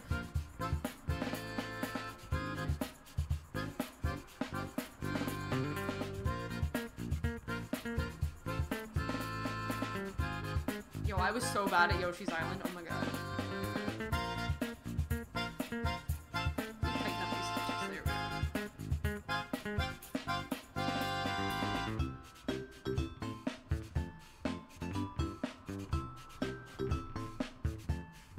There, that looks way better.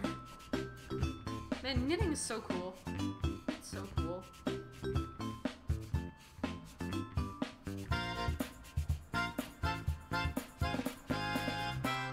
Oh, that's so sad, laddie.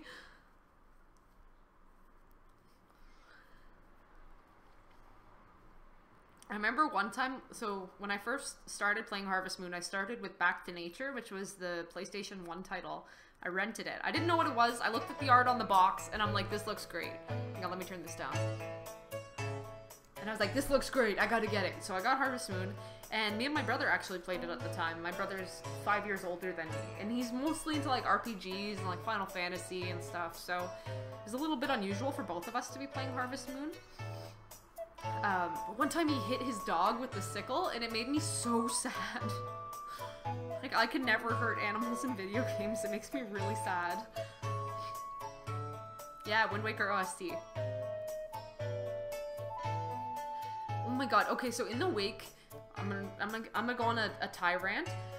But in the wake of Mario Odyssey, people were like, I don't know why people are talking about Mario Sunshine being such a good game. It was perfectly average. It makes me so mad. It was perfectly average. I don't know why people like Mario Sunshine. It was an amazing game. What the fuck are you talking about? Do you remember how mind-blowing it was? What am I doing?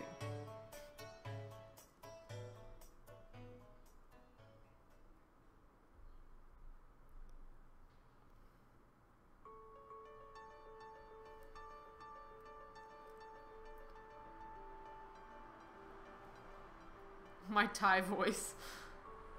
Sunshine was fantastic at the time. Maybe looking back on it, you're like, it's not really that great. But I don't know. For me, like, it occupied, like, years of my life. Like, I would play it and start it up over and over again. Yeah, Maple Story. Man, there's so much, like, Alinea music on that. I'm gonna skip it. I'm sorry. We're getting a lot of repeats. You know what? This one never comes up. I'm gonna do this one. Luigi's Mansion? I never played that. I'm not gonna judge you, don't you worry.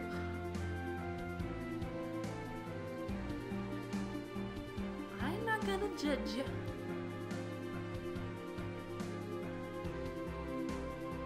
Yeah, my sister and I played a lot of Sunshine together. The fucking watermelon contest level where you had to bring the largest watermelon down across the beach level. Oh my god, that was hell. And it could smash if it rolled off a cliff or something. Oh, it got ported to PS4, Crow? I didn't know that.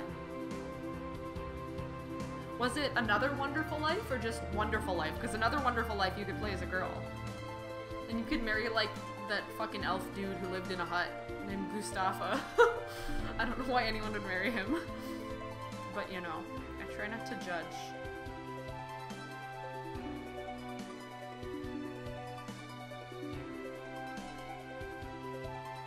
What? A fourth love interest? Who? Because there was like, what's her name? Mumi or something, the blonde girl. There was Celia, who was the only one who mattered. There was Nami. Who did they add?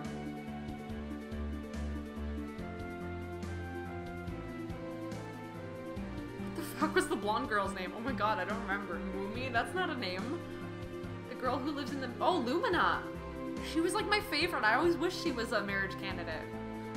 That's cool. And like as she would get older and the game would progress or you'd become her friend. Muffy, thank you. Not Mumi, Muffy. But as the game would progress, she'd get better at playing piano. So when you'd walk by her house, like her piano lessons would sound better. It was so cool. And you can get a black cat by befriending her grandma. That was so cool. Oh my god. I played so much of that game. Lumina. Harvest Moon made me gay.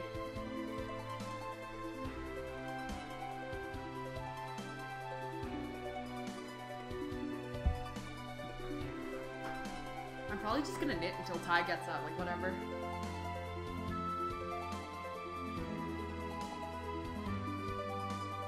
I like the Harvest Moons where there are more choices for pets. Like there was a Harvest Moon for PlayStation 2. What was it called? Save the Homeland? And you can choose between 2 different types of dogs. Even that level of choice was great for me. You could get like the dog with the pointy ears and the blue bandana, or you could get the kind of more traditional floppy dog.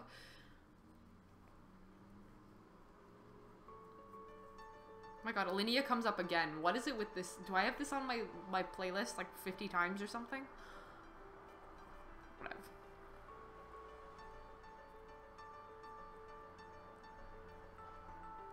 Harvest Moon was great. I would always push my child into being like an artist. In A Wonderful Life, you could do that. You can like influence your child's interest depending on what toys you got him or who you had a child with. Harvest Moon's so good, y'all. I want to mention something, but I don't know if anyone's ever played it because it was so short-lived. It's like a forum game called Waddle World. It sounds fucking stupid, but... I am on YouTube, yes. Oh, okay. Yeah. That's the issue I'm having. Okay, maybe let's just, like, manually pick some tracks. Like this.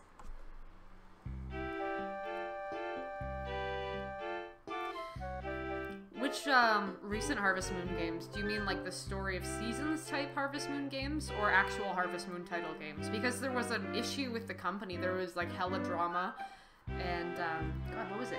Was it Victor Interactive? I forget all the names of the publishing companies or localization. But games that are titled Harvest Moon now are not made by, like, the original Harvest Moon, like, development companies. Like, the Story of Seasons games are fine, but the Harvest Moon is just broke. Yeah, okay. Yeah, they're so bad. They want to be Minecraft so bad.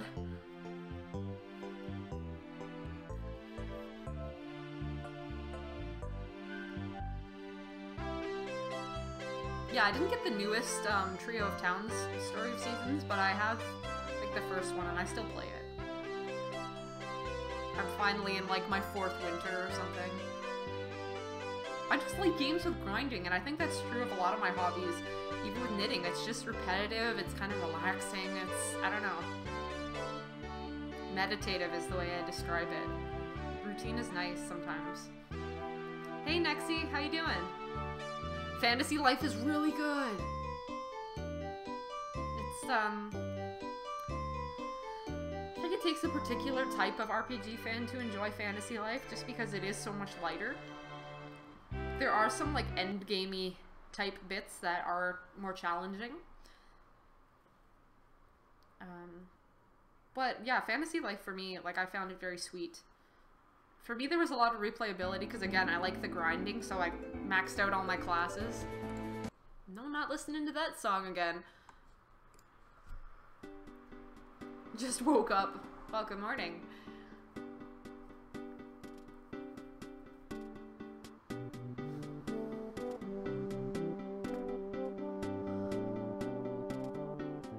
Etrian Odyssey. No, I haven't played it yet. Oh my god, Kaneki, are they an online friend or something? RuneScape is great too. Oh, this color's so pretty.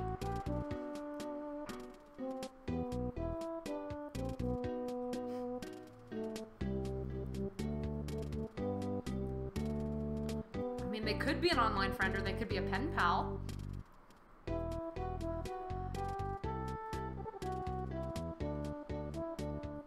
I might have to give Etrian Odyssey a shot then.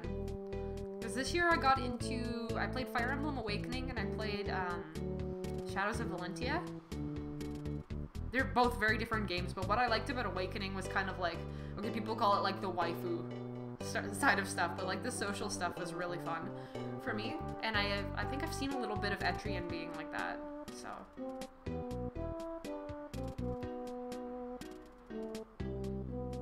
For a frisbee tournament, that's a great way to meet up with someone.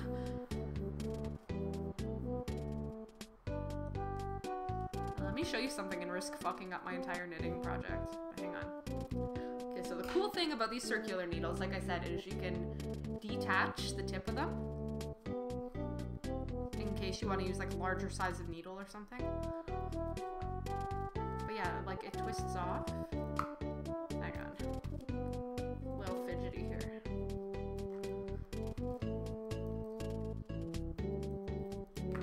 Spin it, yeah, so it detaches like that. It's really cool. So if I'm like, this needle's too small, I want a larger needle, I just attach it on there and you're good to go.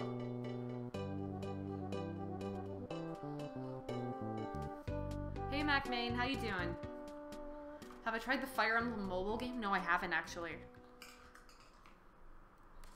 Yeah, Shadows of Valentia was really good, and I was surprised to hear that it was a remake of like the old Fire Emblem. Because it definitely had a different feel to it from Awakening. It did feel like an older RPG in that way.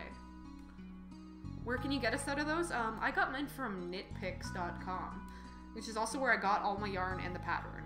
Knitpicks is spelled like this.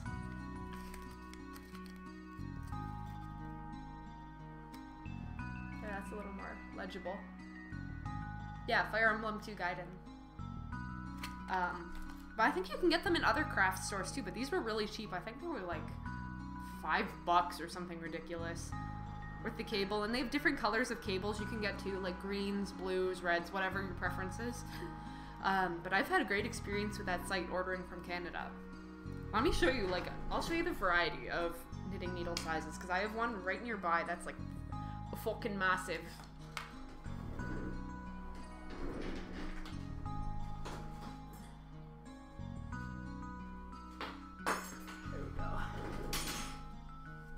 There's also like metal knitting needles too, which I have. I don't use them as often because they're so slippery. Yeah, so 9th Circuit Overlord. I'm Candace. I'm DreadedCone's girlfriend. And we started this channel together years ago. We used to do like Let's Playing on YouTube, and you know, I did school and shit, and I stopped being part of the stream, and then it took off for Ty, so now I'm kind of reintegrating a little bit. Like, I'm trying to start doing art streams on the weekends as I drop something loudly on the floor. But yeah. I mean, DreadedCone is technically here. He's just sleeping.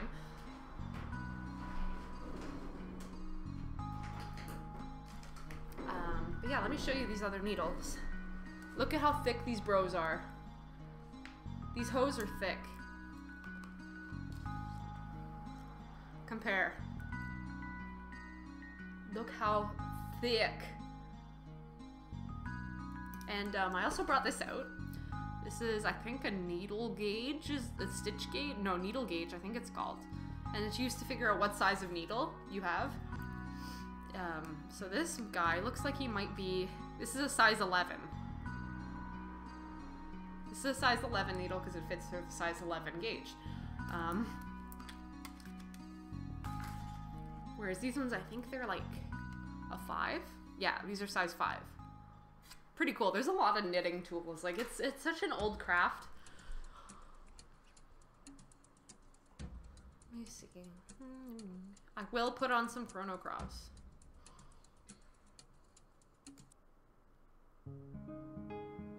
There we go.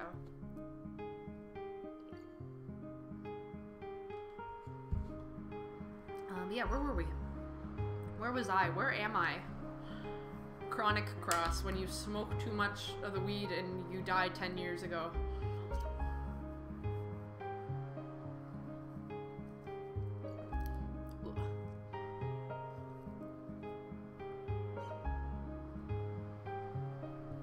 I can't wait until weed becomes legal here in July.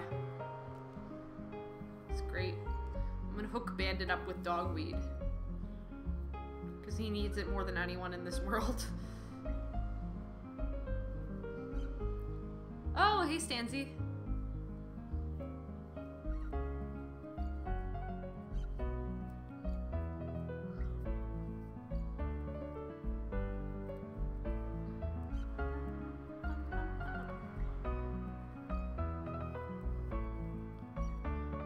Yeah, that looks good.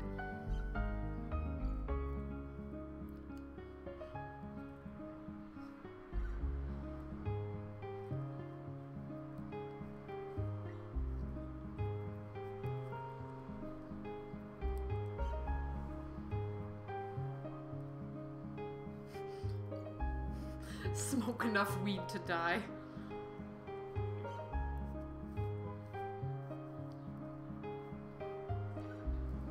It's funny, we had 2 weed plants at my parents' house this summer. My sister worked at a garden center, and I guess through that you make friends or whatever. And this guy brought in 2 or 3 weed plants for her, I believe. And you know, it's not entirely legal to grow here yet. I think it is if you have a license, like for medical reasons or whatever. And I'm not entirely sure on the scientific specifics of this, but oh, really? You're a continental knitter? Yeah. I don't know. This is just the way I learned in a book like years ago, so I'm still keeping up with it. But yeah, so this guy brought in some weed plants from our sister, and I guess the way it works is depending on how and when they're pollinated or what other plants they're near, they can change genders, because plants can have a male and a female version of themselves for pollinating purposes. And you can only harvest like the bud from the female plant. So my parents' weed plant was getting huge. It was female. They're like, yo, we're gonna have so much weed. This is so cool. And then something happened to turn it into a male plant and they couldn't harvest it or use it. It's really funny. I don't know anything about growing weed. I don't know anything about drugs. Don't ask me questions about heroin. Don't ask me questions about all the coke.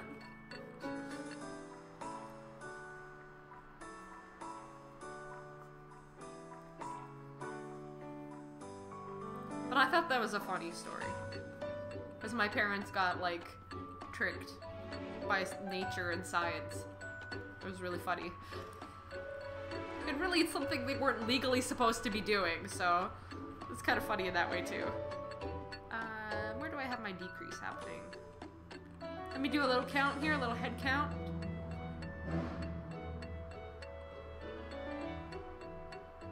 Yeah. Gotta do this switcheroo. Oh my gosh, it's tight in here, that's what she said.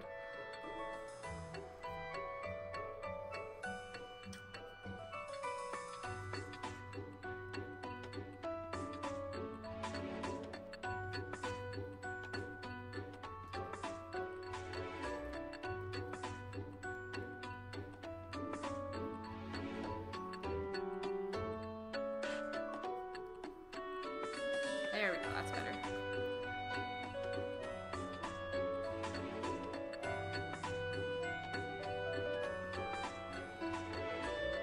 It's funny when people get like, they think they know shit about biology, and they're like, you know, there's only 2 genders because penis and vagina, and it's like, what about intersex people?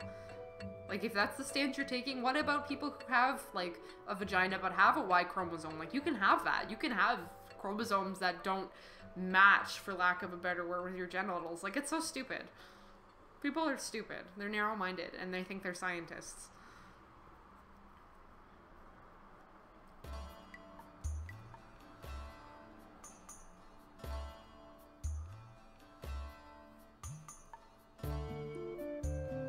Of course, I'm not a scientist, but I've seen, you know, research papers about this sort of stuff, and it makes sense.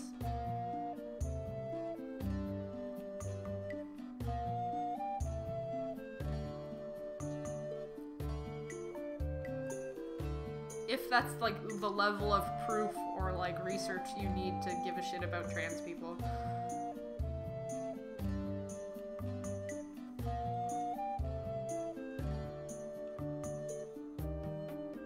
When does Ty get up? Well, it's 1 p.m. right now. He usually gets up around 1 or 2. Or sometimes 4. I don't know, whenever he's gotten enough rest. And I think since I'm streaming this morning, he doesn't need to get up early or anything to... I don't know, I think I do a little bit of a service by getting some streaming in for us. Like, less pressure for him to do a long stream. And yes, the music is from Crystal Chronicles. Crystal. I did my decrease there, right, guys? Yes, I did.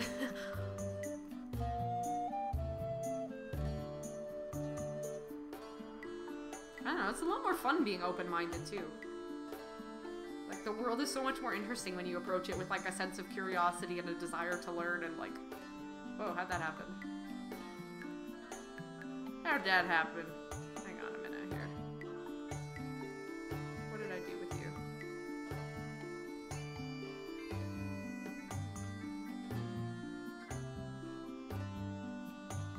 What did I do? I don't know what I'm seeing here. It's funny, I was going along just fine and then I'm like, what the...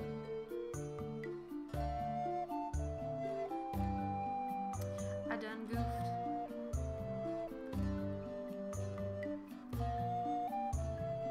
What am I currently knitting? I'm making a giant friggin' blanket. That's not gonna work either. I think I'm gonna have to undo some of this. Or I could just kind of cheat. I think I'm just gonna cheat. This will go into the seam anyway, so who cares?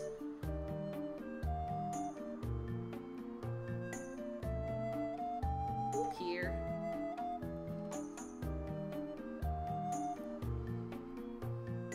Oh, thanks. I'm glad you enjoy my streams. They're a little less high production than Ty's. We mostly just hang out and talk, but I'm glad it means something to some people. Yeah, that's fine, whatever.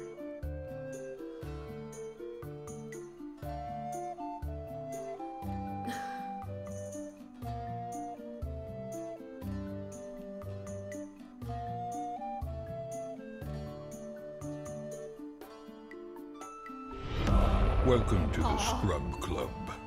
It fills you with determination. This stream is super relaxing. Thanks, Thados. Did I say your name right? Vidos? Thados? I think Thados sounds pretty cool.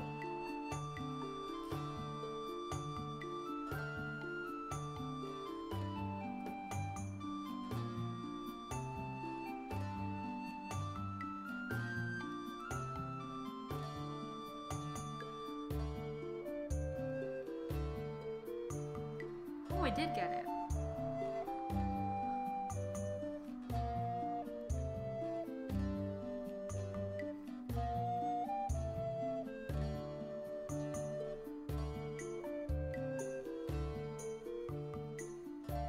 Yeah, oh my god, speaking of, like, airplane air, I had a really bad, like, outbreak of eczema last year. Oh, I should show you a photo on my phone. It was really nasty. But I had eczema a lot when I was a kid, but never on my face. but I had a really bad outbreak of it last year, and now, ever since it's cleared up, I've been like so paranoid about it coming back that I'm like hyper aware of the level of moisture in the air at all times. So when I was on the plane to TwitchCon, to and from TwitchCon, I was like, oh my god, it's so dry in here. Oh my god, my skin's gonna explode. Like, it was like, the paranoia was real, because it took up like a good like third of my face, this huge rash. And, you know, my doctor was giving me steroid creams and immunosuppressant creams, and it wasn't clearing up, and I was like, oh my god, I'm gonna be disfigured forever. So it was really like almost traumatizing to an extent. So now I'm just like, yeah, really paranoid about like air quality.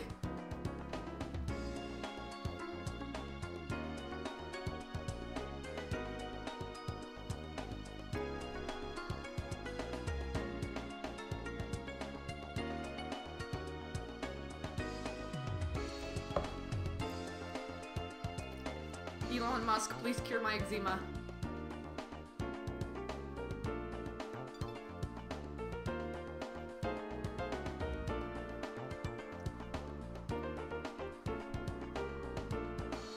Yeah, carpet is a nightmare.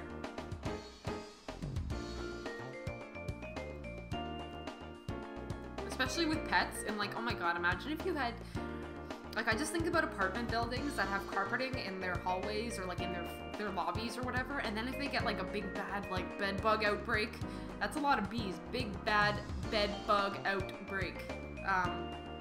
Like, just like imagine they all live in the fucking carpets. It's horrible, it's terrifying. Or if you have pets, like Bandit and Skeletor shed so fucking much, and I can't be asked to vacuum like even once a week. It's just exhausting for me. So I can't imagine how much that would add up over time on a carpet.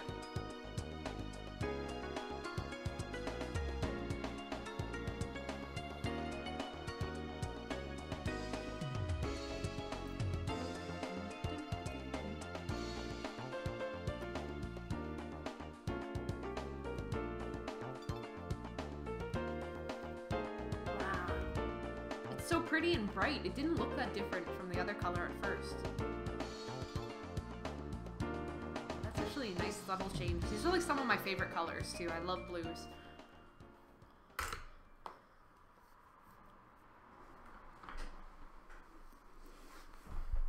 But yeah, if you're wondering about my eczema, I found like what works really good right now. I don't have a humidifier yet, but surprisingly is snail goo, like the goop that comes out of a snail. That's like really good. Like, I've been using that and a very gentle face wash and just putting that snail shit all over my face. I haven't had any problems. And surprisingly, like, I thought I would have a lot of acne issues too, because being a young adult, I mean, you never know when you're over the acne hump or if you'll ever be over it. So I was worried I'd get a lot of breakouts by not using like salicylic acid and acne products, but it's been fine. My skin's actually been better since I've been more gentle with it. Yeah, actual snail goop, like from a snail. It's harvested humanely. They stimulate the snails. They stimulate the snails to get them to produce the goop. Like the actual slime that comes out of a snail. And then they make it into face creams. I've been using this Korean brand called CosRx. Do you just harvest snail goo from a backyard? No. I would get it like in a properly formulated, stable package. What's your job? Well, I masturbate a snail. Holy shit. Oh my god. That's actually so funny. Yeah, but I think it's like, well, I mean, it's not like filled with bacteria and shit, but there's other like stabilizing products in it too. I use like a serum of snail goo under my moisturizer. It's like common in Korean beauty products too. There's like donkey milk, snail, what else is popular?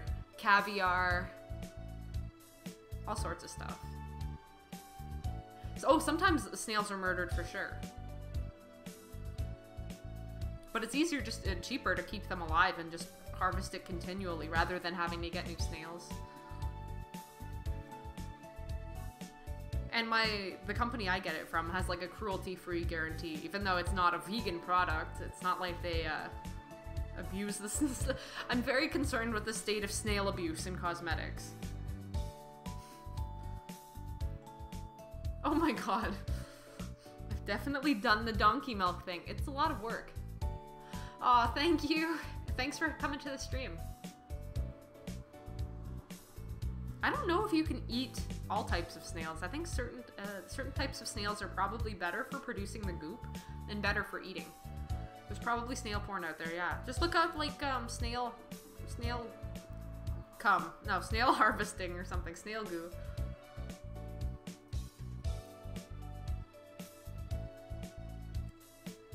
Picketing for snail rights is my passion. That's like, you know the meme that's graphic design is my passion? It should be picketing for snail rights is my passion. Oh my god. You can eat all types of snails? So what about poisonous snails? Are there poisonous snails? Do you really want to die by eating a snail? Is this the hill you literally want to die on?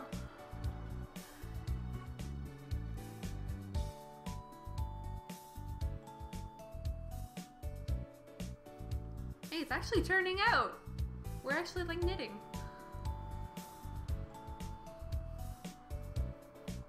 I'm still kind of undecided when it comes to like ethics in cosmetics and eating meat and stuff. Because I eat meat,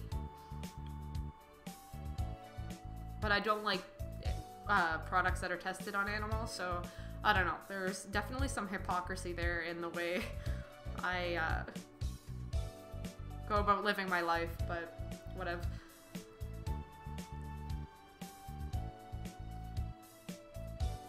If I had to decide and I had to make a firm decision on it, I would, but I don't, so I won't.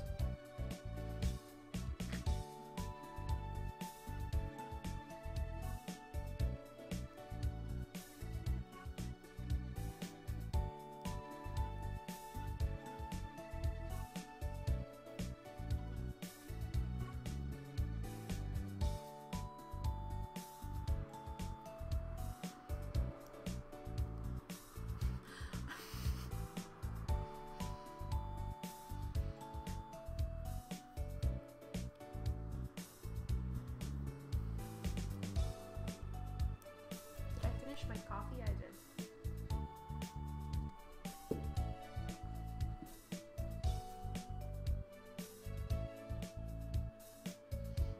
I think I'm opposed to animal testing in the sense that, like, why not just test on a human? I don't think it's any less ethical. There's a whole thing with, like, legal compensation or whatever if you get maimed by an eye cream or something, but, animals should be compensated in some way, too. I don't know how exactly that would work, but like I'm not opposed to human testing. It's like when people talk about eating meat. They're like, you wouldn't eat a dog. I'm like, I would eat a dog. You wouldn't eat a human. I would eat a human.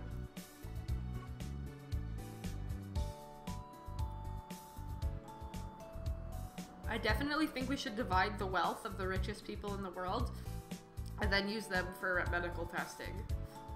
I'm just kidding.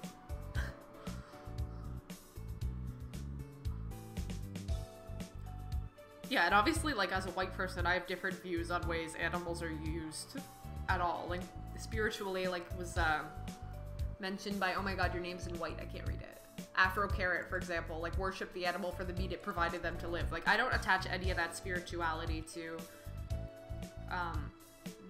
using animals or taking things from the earth, because that's not the way I was raised. But that's a perspective that would probably enrich the discussion a bit, at least.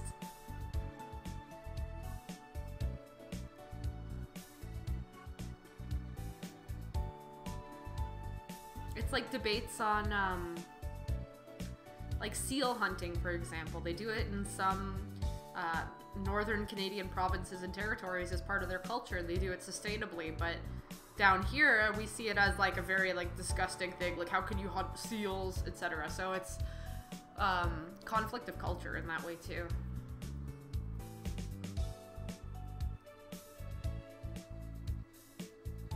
Seal is good. I've had seal. I probably wouldn't ask for it if I saw it at a restaurant.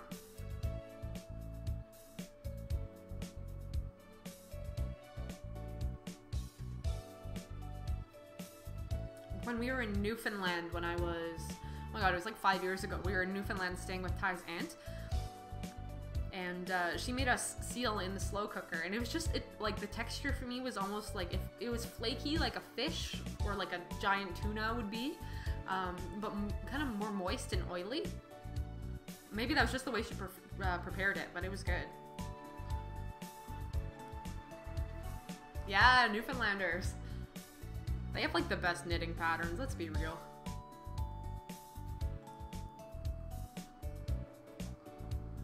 I don't know if they necessarily club the seal to kill it.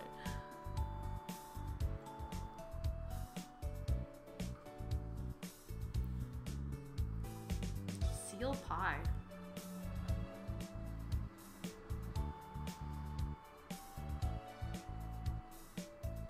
I wish I could afford to like eat only grass and like free roaming or grass-fed free roaming animals, but that's definitely not within my budget.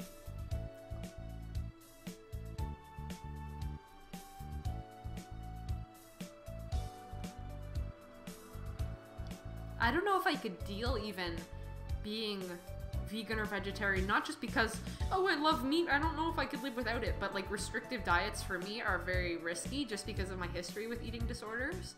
I talk about this a lot, so like if you're new here, don't be weirded out or anything. But I remember like when I was in the hospital, a lot of the other girls were strictly vegan, or like part of their food fears revolved around eating meat or like pure natural raw foods or whatever, and I feel like a diet like that would probably set me off in one way or another.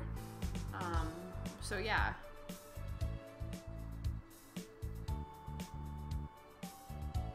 It's very interesting to consider like all the different ways people eat and the reasons for it.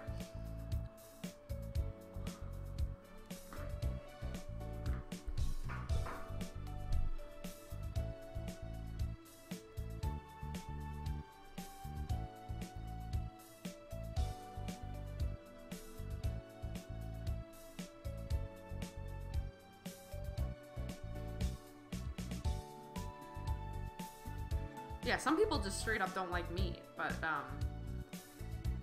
I mean, there is a point where that can be a component of someone's eating disorder, for sure.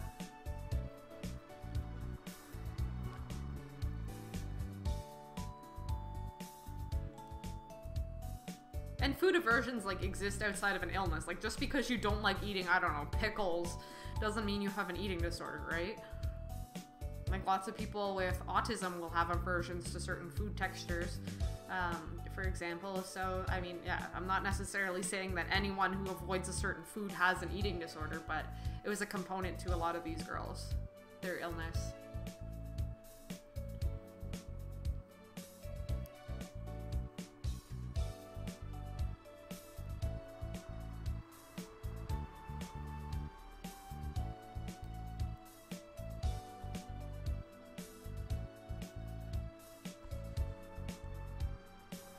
That sounds really good, Afro Carrot.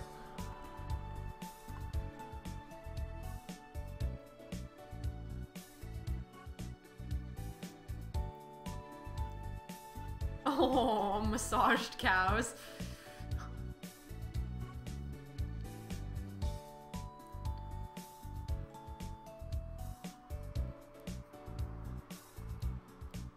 The babies.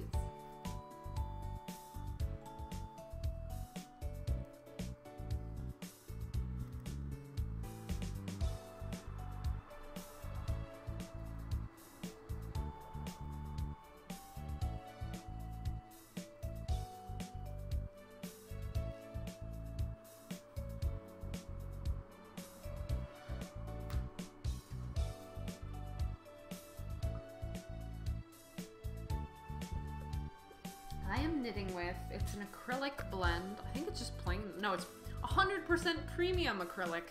I got it online from knitpicks.com, which is also where the pattern came from and my needles and everything. And it's just sport weight yarn, so it's a little lighter. acrylic, and it's called, I think, Brava Sport. And I have like a ton, because this pattern uses so many different colors to get the gradation. I have a lot of different balls of it right now. They have a sale right now? Oh my god. I need to get some yarn. I want to do some dog sweaters. Or people sweaters. Did you guys know that the sweater curse is a thing with knitting? It's pretty cool. You can actually find a Wikipedia page for it. It's that if you begin knitting a sweater for someone, like your partner, you'll break up before you finish the sweater.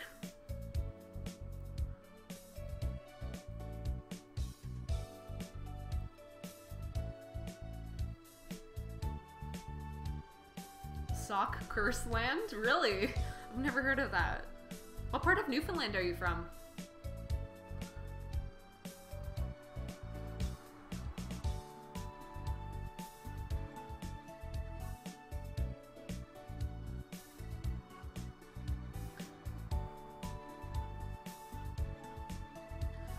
Oh my goodness, I could never, like, I am definitely a slow knitter, like, for all intents and purposes, and I don't mind, because I just do it as a hobby. I don't do it to make money.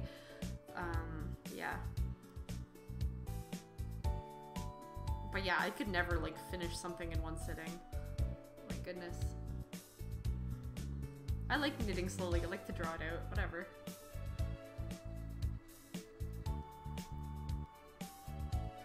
I'll be super grandma one day.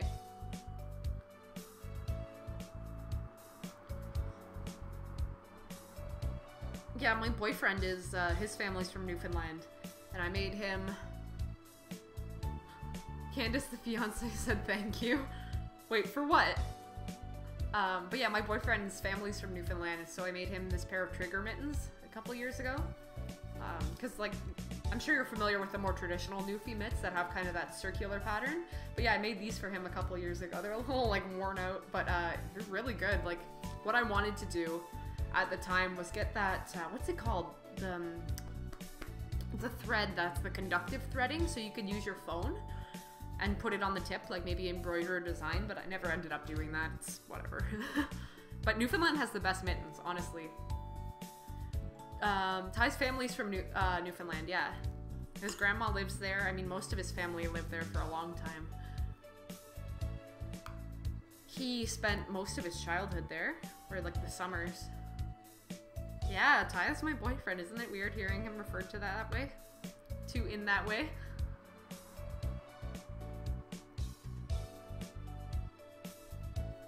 Oh my gosh, yeah, Newfies do drink a lot. Well, I mean, the Newfies in his family, they've got like an empty leg, basically. When I got screeched in, which is, is ceremony too strong of a word to describe screeching in? Yeah, the gloves are a little big on Ty too. I didn't really adjust them.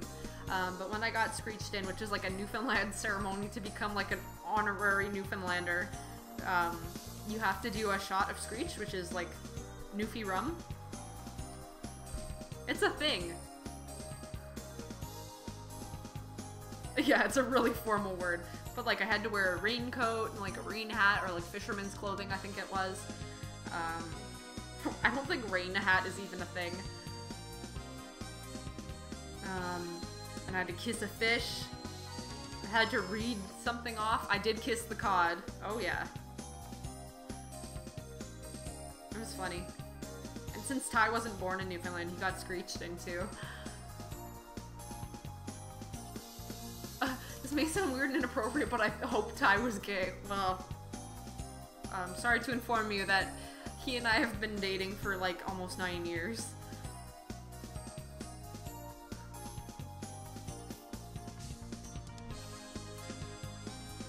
So I mean, he's interested in women, but, you know.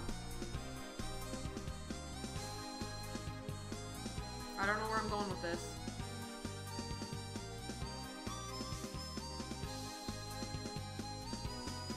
Yeah, we started dating in 2009? When I was 9. No, I'm just kidding. I was younger, though. Obviously. Aw, that's so sweet, Afro Carrot. Yeah, I like, a couple people have told me they've had family members who used to knit and crochet.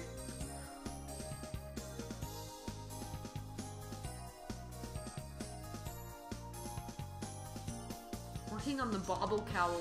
Yes, I do use Ravelry. I love that website. That's where I first found this. It's called the Hue Shift Afghan. That's where I first found the pattern, and like it wasn't a free pattern. I think it was like $5. I think that's kind of where I was going with the Kaneki. I mean, like, I don't want to... Only Siths deal in absolutes. But I don't know. I don't want to speak on his behalf is what I'm saying.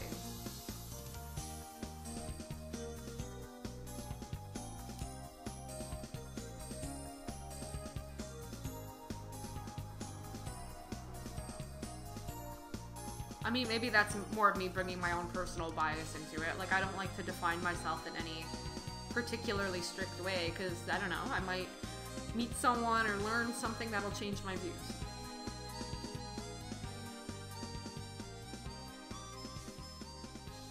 Okay, yeah, I know only Sith deal in absolutes is an absolute, but,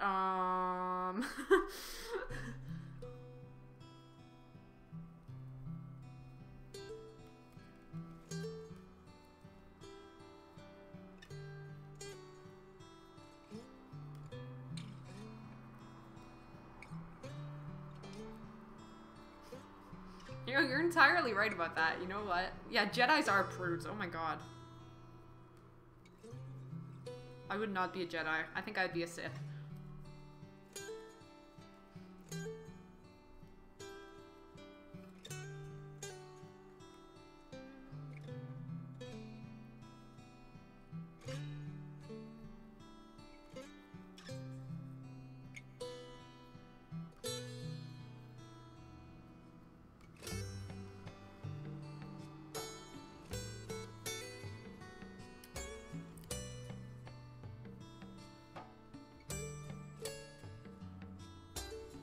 Hey Jerp, how you doing, dude? You guys gonna play some mud spin tires tonight, or whatever it's called?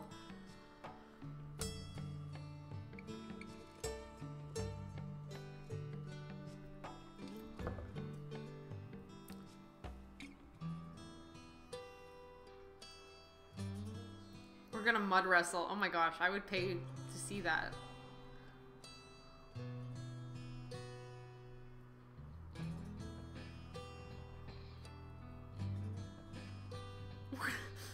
We're gonna spin around in the mud.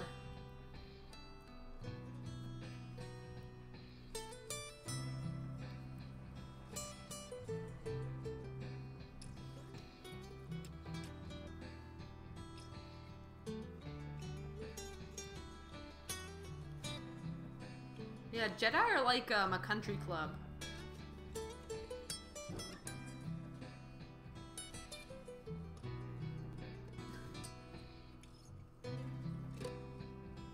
Yeah, I'm the same way, Kaneki. I fall in with the same label and like reasoning. A country club cult.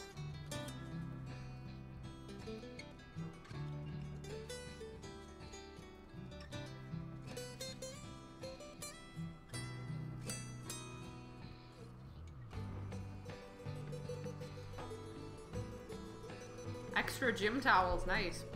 What color are they?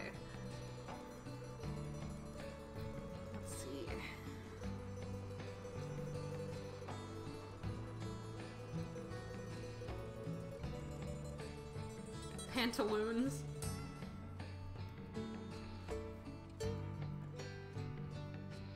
There we go.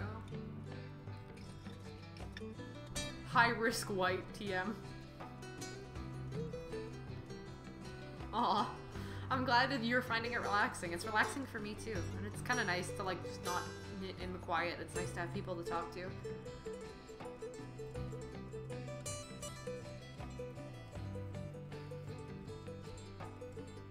I wonder if there's a version of Tinder where, like, instead of seeing a person's face on their profile picture, you see their genitals. Like, you're like, I have to see your dick before I know it's true. If this is true love, I have to see your wiener first.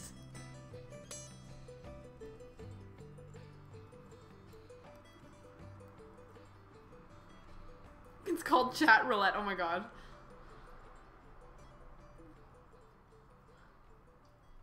Y'all. Is Grindr actually like that? Like, would you get more Grindr, like dick pics on Grindr than you would on Tinder?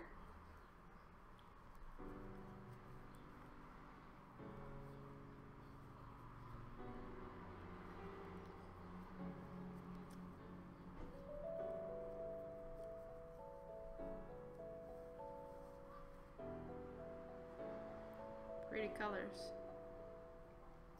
Yes, yes you would. Dick and hole pics everywhere. Oh my god.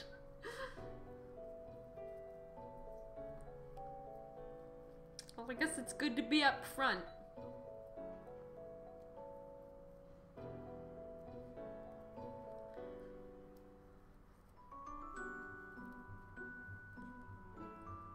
You got your job from Omegle? What the fuck?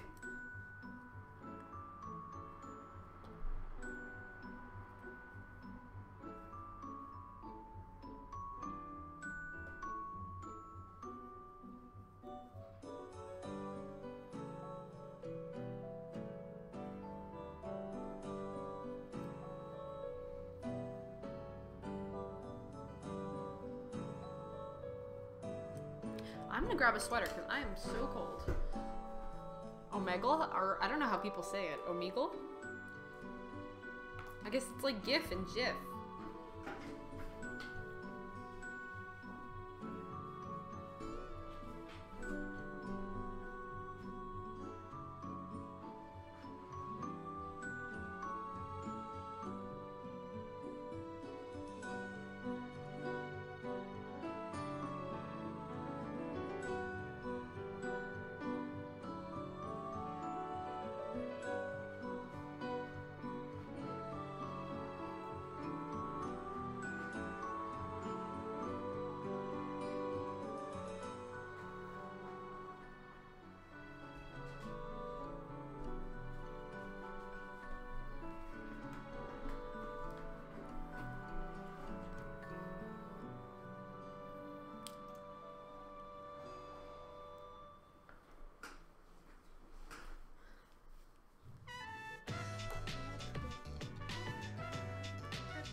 Dog hair all over me all the time. Look at all this dog hair. Ooh. Okay.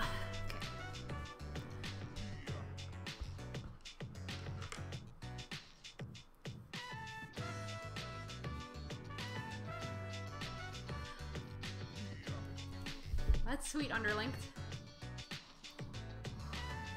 And now you've gone from Dark Souls to knitting. How does that feel?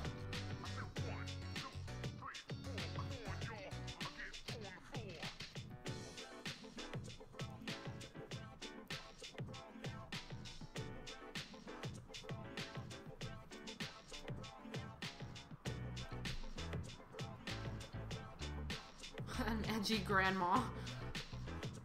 I'm pretty edgy.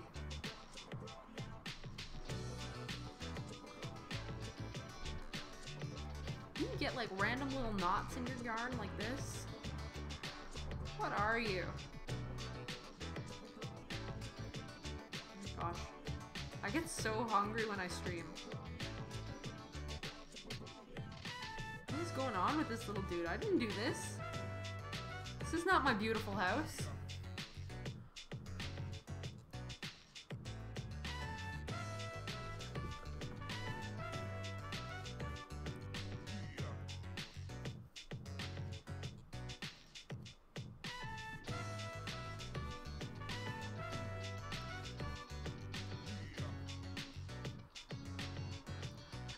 If Ty is our dad and Candace is our grandma, how does that work?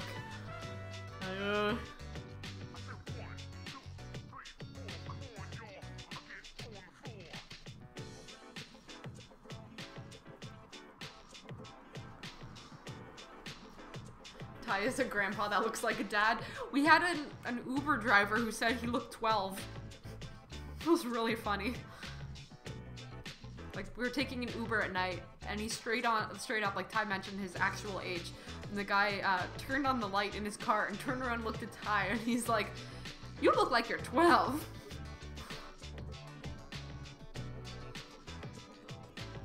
It was really funny.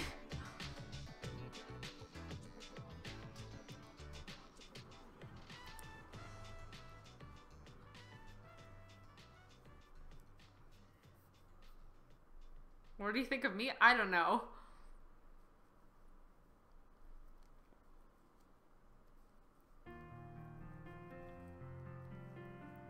I try not to consider what men think of me. Just easier that way. I'm his babysitter, yeah.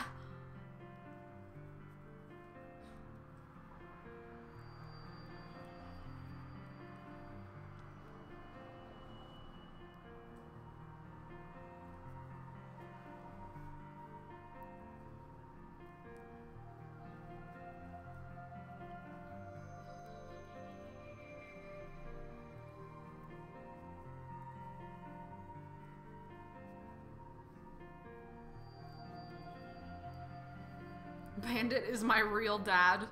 So you must be younger than 8 years old.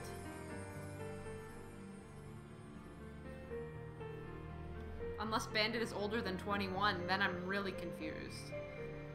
One day I want to tell someone on the street that Bandit's like 25. My friend suggested that to me. You should be like, you should just say that, you know, when someone asks, oh my god, how old is he? Just say, oh, he's 25.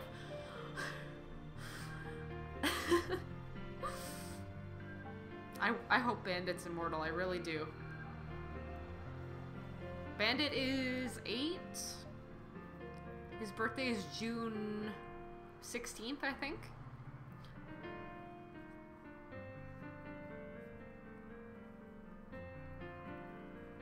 He was born in 2009.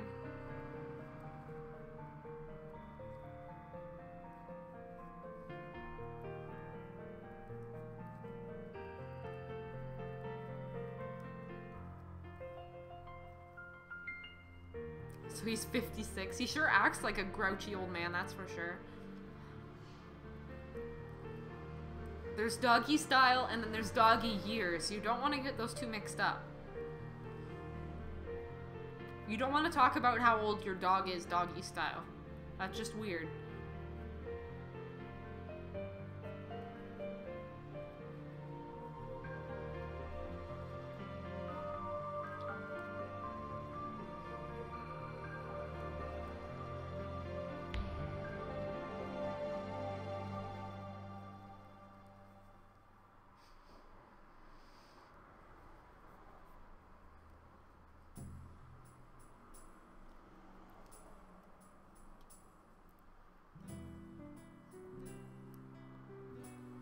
The mystery of Ty's age revealed. Well, you're getting the mystery of my age revealed for sure.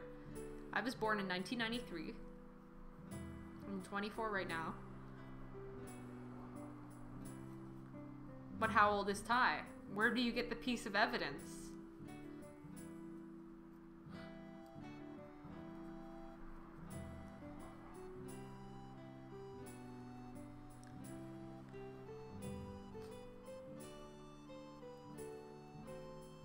I'm a little baby, yeah! 1993 children. I just turned 16, yeah. This has been like 8.5 years, I just say it's 9.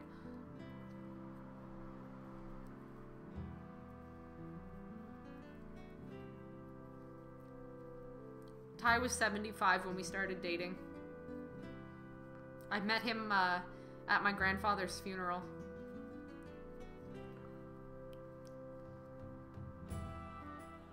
Yeah, I would totally do knitting commissions.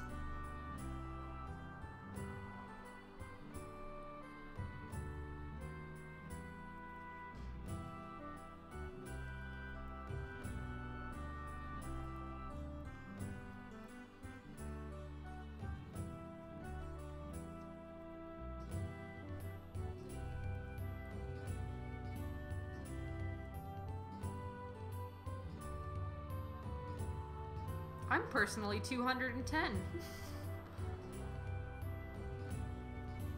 A logo beanie, that would be cool.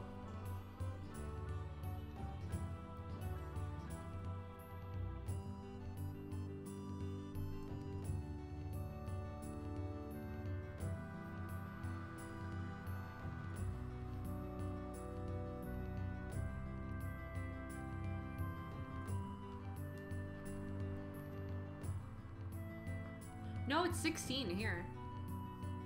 Yeah, age of consent, is 16 here.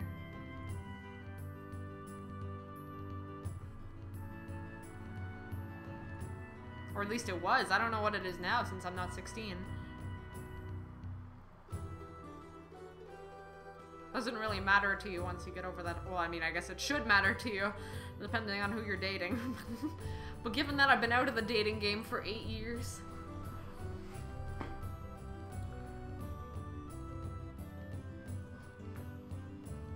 Ty is 4 years old.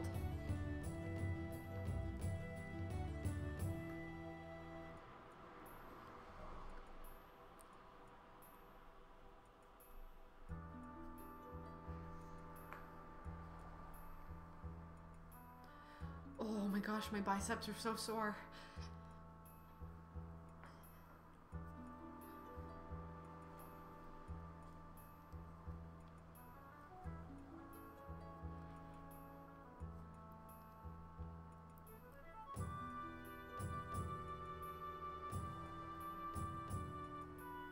Ty nabbed you when you were 16? Nabbed is kind of a harsh word.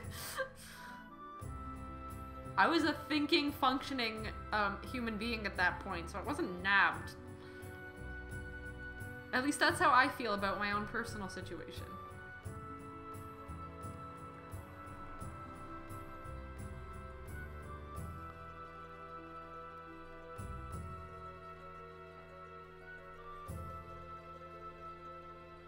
Oh, thanks, Lincoln.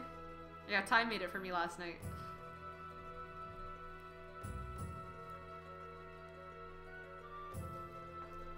Ty shot a tranquilizer dart at me, and he stole me away from my family when I was 16. Yes.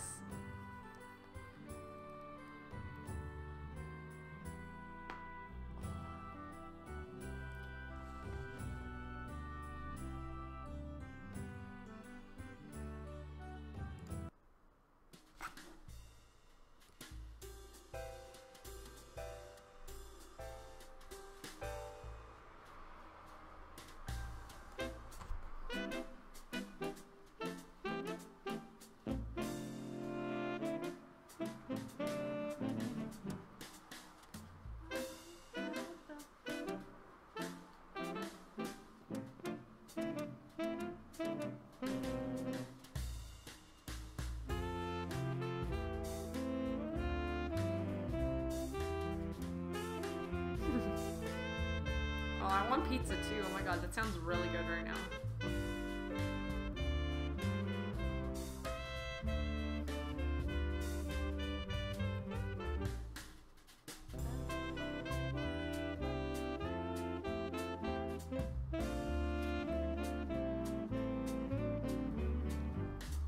Let's see where we at. That's so cool. Like, you see how it started off as a straight line of stitches right here? Straight line of stitches like this, and then it's just coming together into that diamond shape. That's so cool. Oh, thanks, Ginja.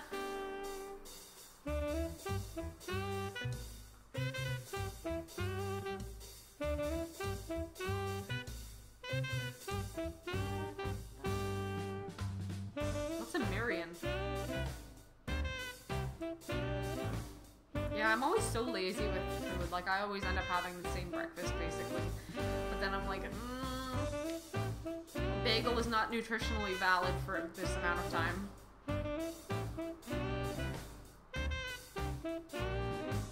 Oh, are you gonna do a gluten challenge, Drip? I had a friend who wasn't sure if she had celiac, so she had to do that too.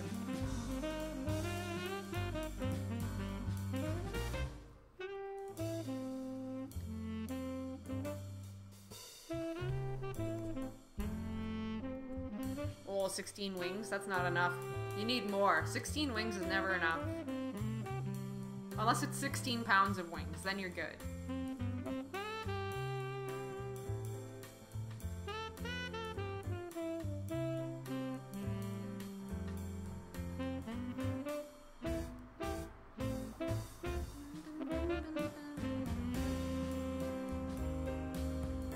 Oh, 16 pounds of chicken, please. Tyra. Oh, I want 16 pounds of chicken. He said, okay, we're doing it. Don't click it's prawn. Okay, well I gotta see the food porn. As if I'm not hungry enough for it. Oh my god, that looks really good. What are you making? It looks like a stew or something. With chicken in it? Chicken, carrots, and peas?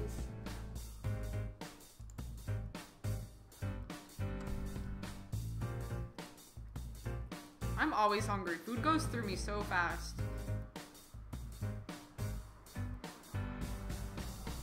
It's food. It's what I'm cooking. Okay, but what kind of... Does it have a name?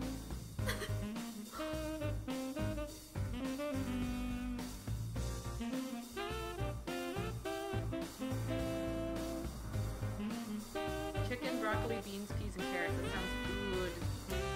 Broccoli makes me fart so bad, you guys. I'm sure some of you are in the same boat. I love broccoli so much. It's the flavor chariot. But... holy fart.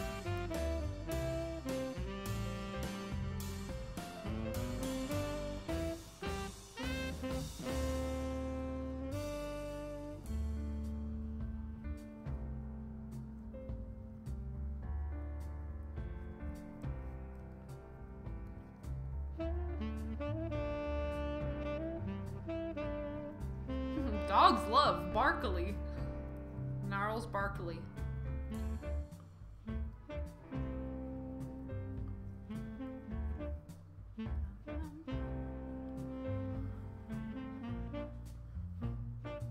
Yeah, broccoli does smell like a fart. I made kale the other night and it smelled like a fart. But it's the tastiest fart you could ask for.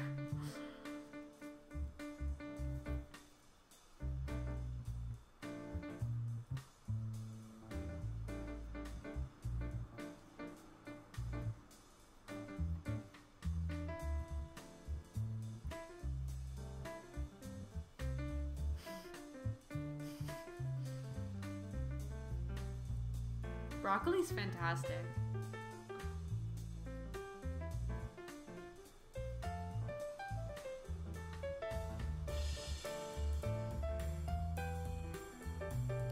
I think like the only vegetable that I'm somewhat averse to is raw spinach on its own, just because when I was sick with my eating disorder, it's like all I would eat was just raw spinach salads. And now I don't even want to touch it. Like I'm like, oh god, ugh. Like nauseating to think about.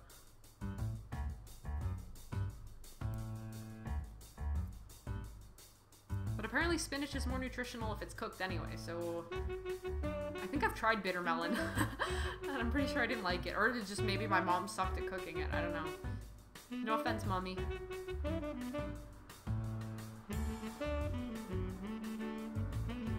I think if anything's prepared like properly, a way that's been like established through a culture for years, it'll be like it's edible. Like I'm not a picky eater.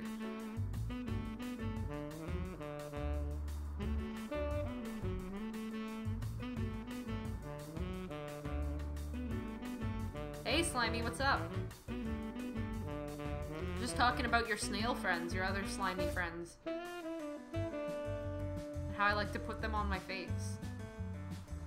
I like eggplant a lot. Eggplant is good. Eggplant is good at curry, it's good roasted, it's good eggplant parmesan. Oh, Brussels sprouts are like maximum fart. Like if you guys think broccoli's fart, like for me, Brussels sprouts are more stank. Fart smell. Not fart make. There's a difference between a fart smell and a fart make.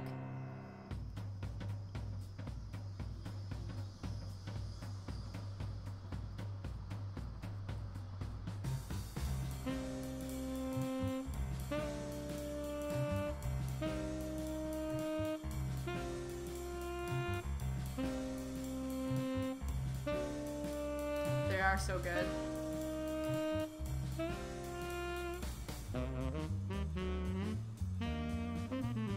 Hey, Debong Smoka, what up? Happy Sunday.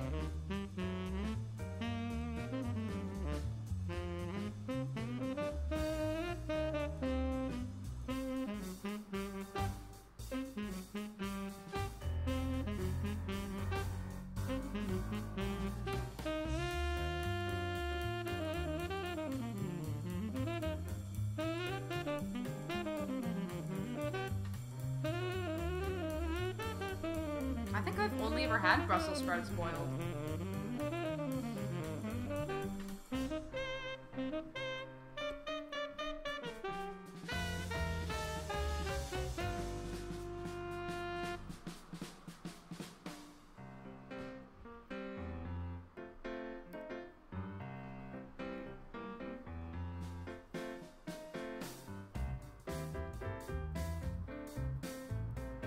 Roasting takes so long.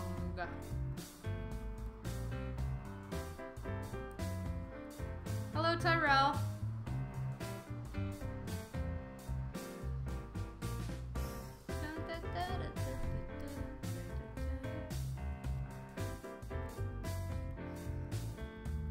Quick, stop talking about farts. Tyrell's here.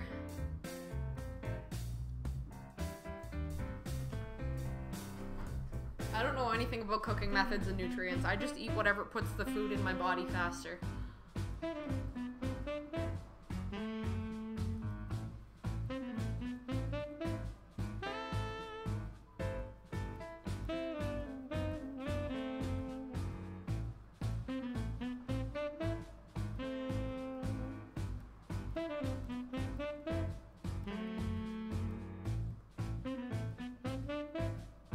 Blend all the foods. Apparently that was a thing on the subreddit for Soylent, was people who would only eat Soylent, they would occasionally have to like chew gum to keep their jaw muscles from atrophying, because they don't chew, right? If you're just drinking like sludge.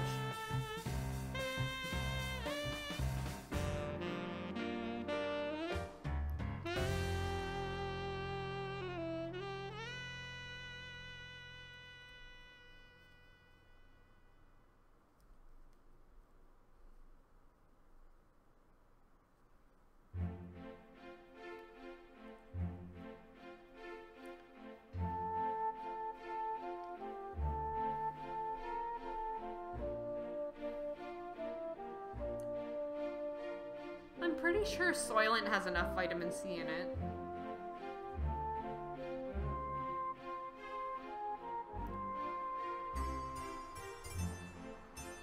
Supposedly a lot of people who only consume Soylent don't poop.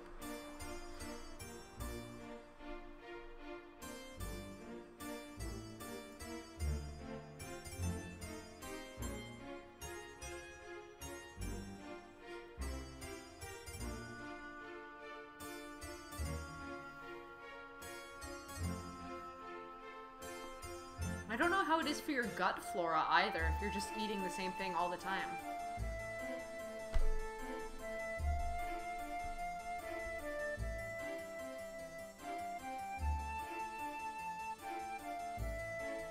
Weird pee.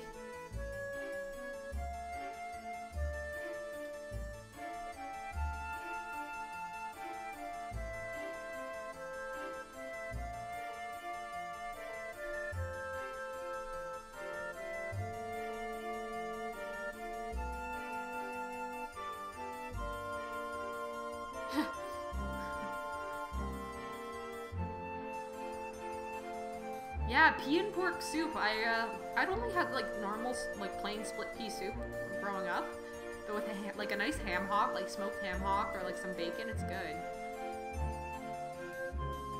I love pea soup. Grandma here knitting and talking about soup.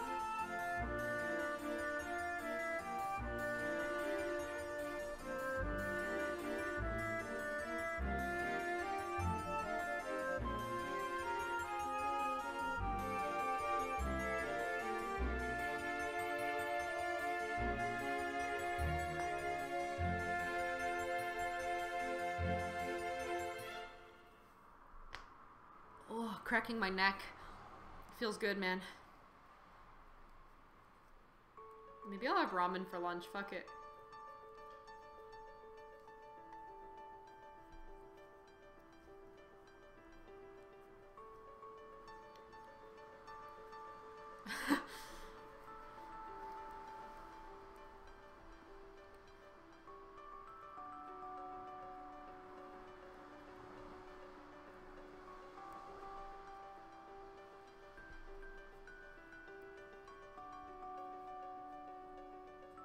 Yeah, it's Alinea music. Ramen or udon? I think ramen. I don't really like thicker noodles. Yeah, one time I was like, no, what's up with your spelling? And immediately felt bad afterwards.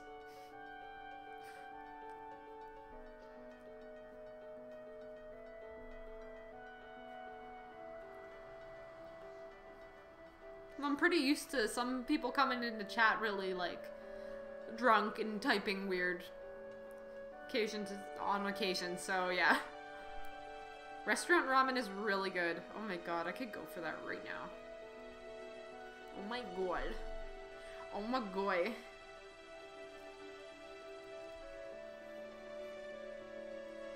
Oh.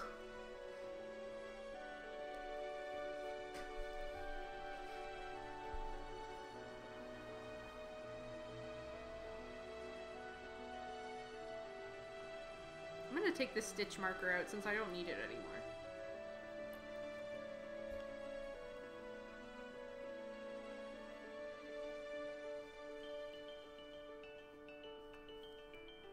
Cool.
I don't think Remy bot's up.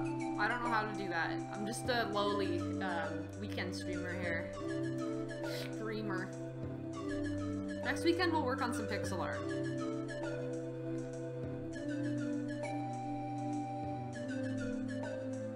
Totally, just knit a dress. Just get some circular needles and make like a tube dress. No, this music is Mario 64.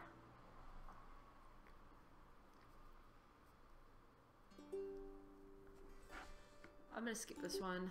Vocals.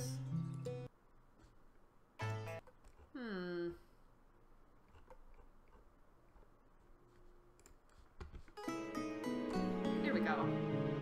Oh, thanks. You humming to the music was cute.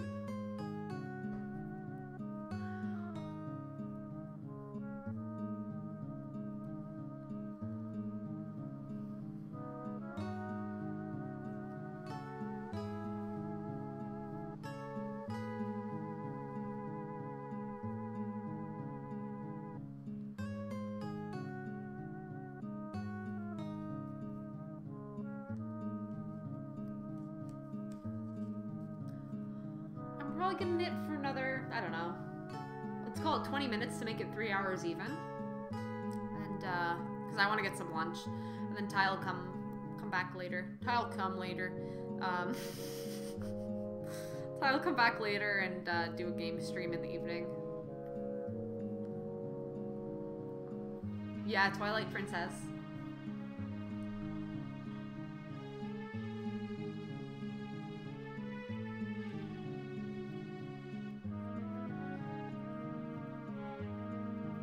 Yeah, that's Ty and the MeUndies thing at the bottom.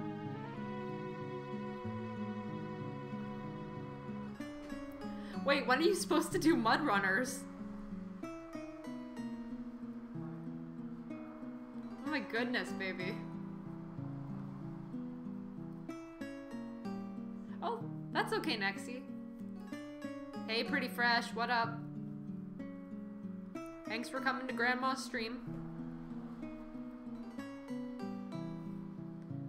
That's pretty cool. Like, I keep looking at this just to see, because I used a new style of cast on for the edge here, so I'm not used to, like, how it joins up.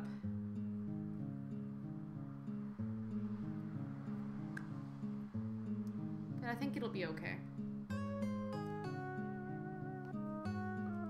I love me some grandmas. Nothing like a good gushing granny, that's what I say.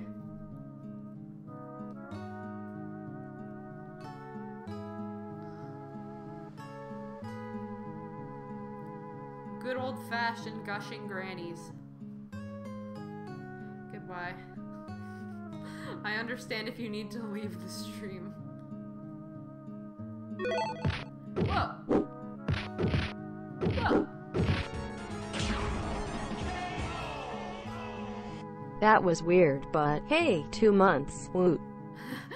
Thanks for coming back, Nexie. I am making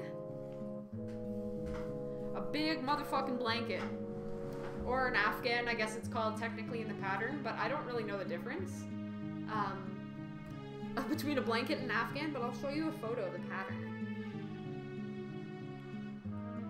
This is what the color scheme is going to end up looking like. So it's knit in 4 quadrants, so I've just finished this lower quadrant. Right now I'm working on this quadrant up here, or down here, I guess for you guys.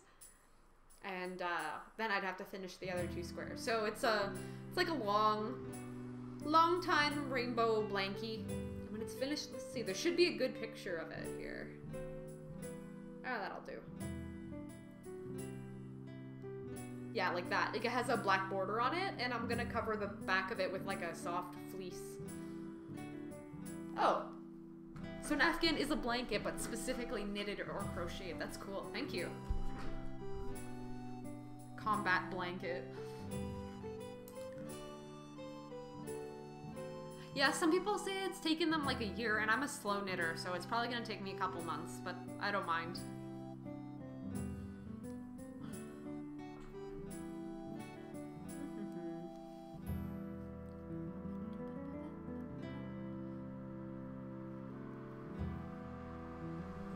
This song is played live. YouTube shuffle function is so broken. Let's listen to this little fella. Well, I've been knitting since I'm 8, so I don't see myself getting much faster at this rate.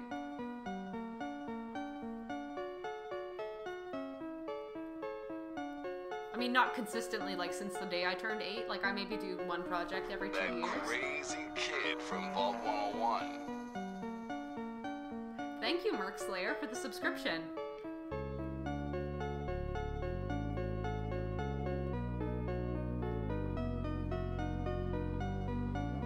It'll be vaguely faster. Thank you for believing in me, Jerp.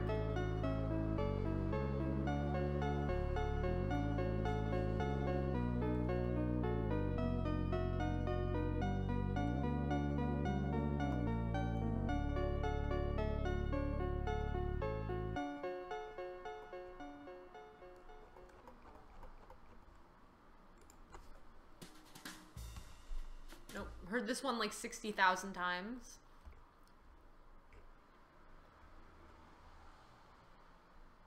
Do some more Persona.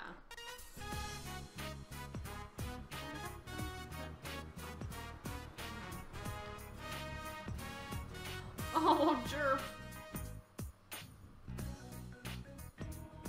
That's heartbreaking, dude. But I think a lot of people are in the same boat, for sure.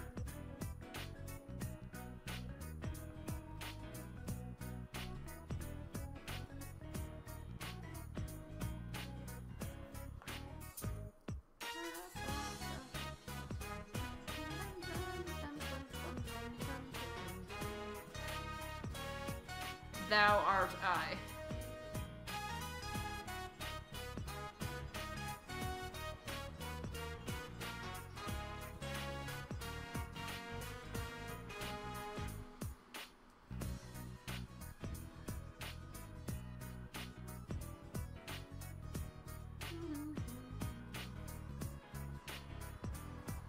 I'm kind of wearing off the finish on these needles.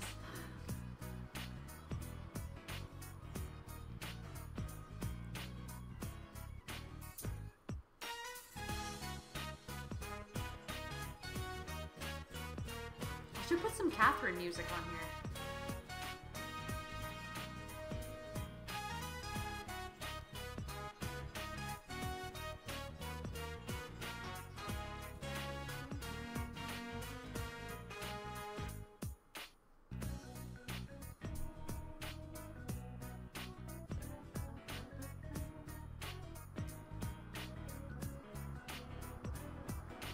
Well, the tips of the needles aren't sharp. They're rounded. I mean, you could hurt yourself. You can leave like little dents in your fingers. A knitted Remy plush.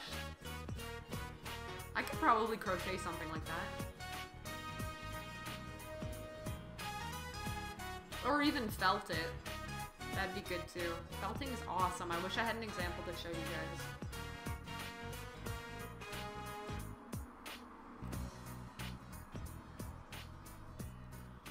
I'm gonna leave this square like this for now. It's pretty cool. You can see how it comes together on the round needles. Like as you're knitting it straight across, right? But because of the structure of the garment or the fabric, it comes together like this, and you end up with your diagonal square. I am gonna weave in some ends on this fella.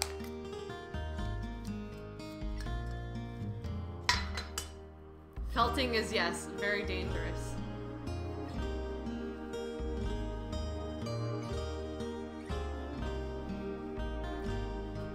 Yeah, and with knitting you end up with, especially with all these color changes, you end up with like a lot of loose ends that you have to weave in. You just gotta find a good place to do it. Oh, thanks, Rising Tiger.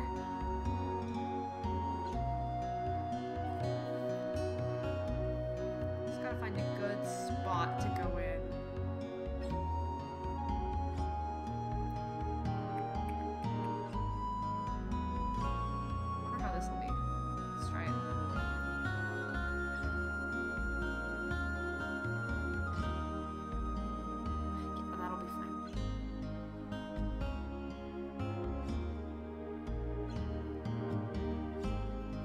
I do my weaving in, at least with this type of fabric that I'm creating, is I just duplicate stitches. So I just go in and copy what I've been doing, which makes it sound really easy.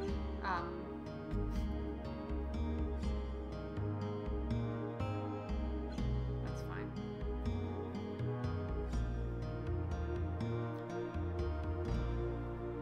And I do all the weaving in on the back of it too, so you can't see it from the front.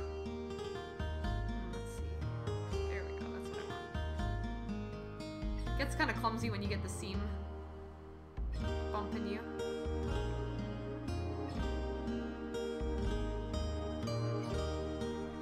Yeah, that'll be fine.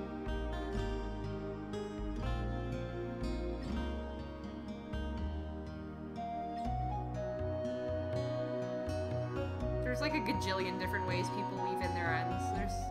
There's no right way to do it.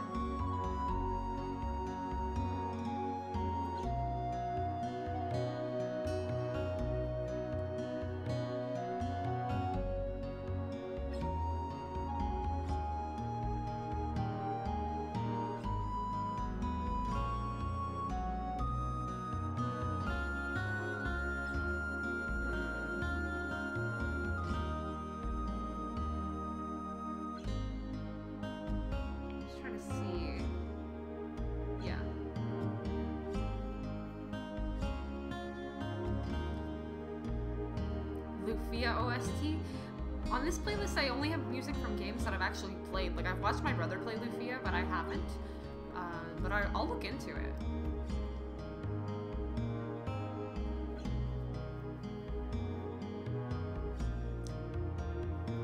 So the cool thing about weaving in is I mentioned early on in the stream that a big thing in knitting is you don't tie knots.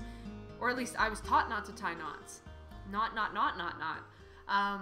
Because if your knot becomes untied, so let's say you have a sweater and you're putting it through the wash and then you have a knot here that you've tied and it becomes unraveled, you end up with a giant fucking hole right here, which sucks. But with weaving in the ends, it's actually more stable and you don't have to worry about your garment really unraveling. I mean, I'm sure it happens if you do it improperly, but because you're doubling the stitches, you're creating more friction at these points too, so it's like a thicker piece of yarn going through the garment. So it stays very well. And if you're using something, again, like a natural fiber like wool, it's gonna naturally kind of felt over time and create a bit of a knot that holds it there.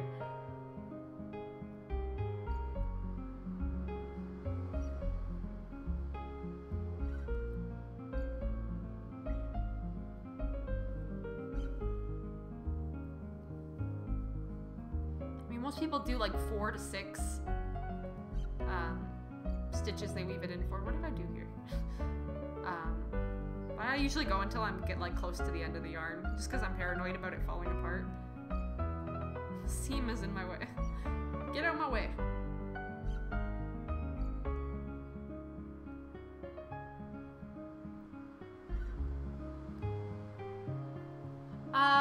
Ty's had a thing with the, with MeUndies for a couple weeks now. Nice Weezer reference, Red Rum.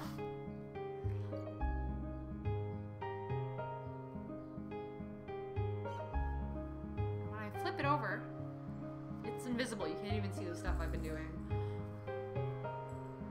No, I don't even tie a knot when I close it. I just trim it and I leave it there and it doesn't unravel. I'll do one more, I'll show you.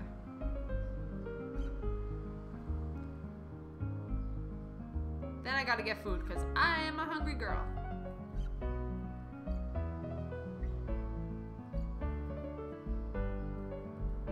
Let's just weave it in. One more here.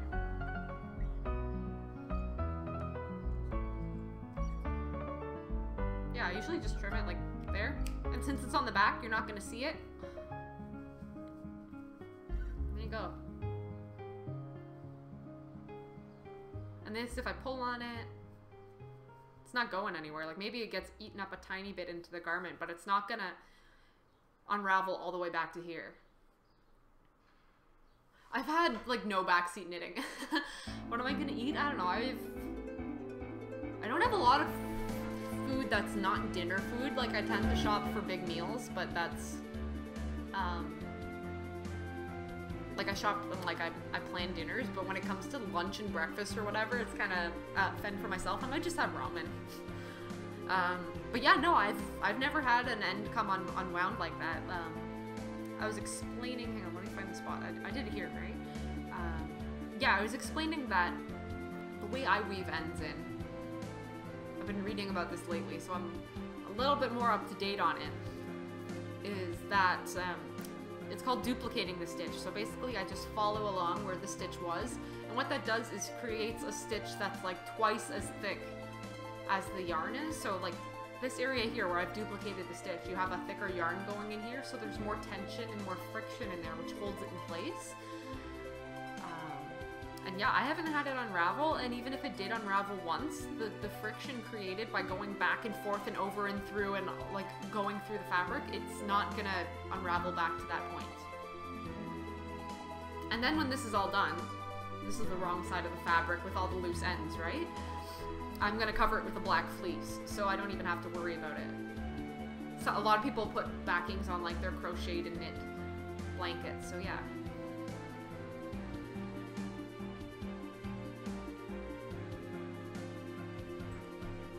Said goodbye, everybody. Oh, bye, cryogenic crow. I almost called you crow. That's not how you say that word. Yeah, I've been going for over 3 hours now, which is like my longest stream ever. So yeah, I'm gonna take a break, get some lunch. Ty will be back later. I think he's playing a game with Jerp.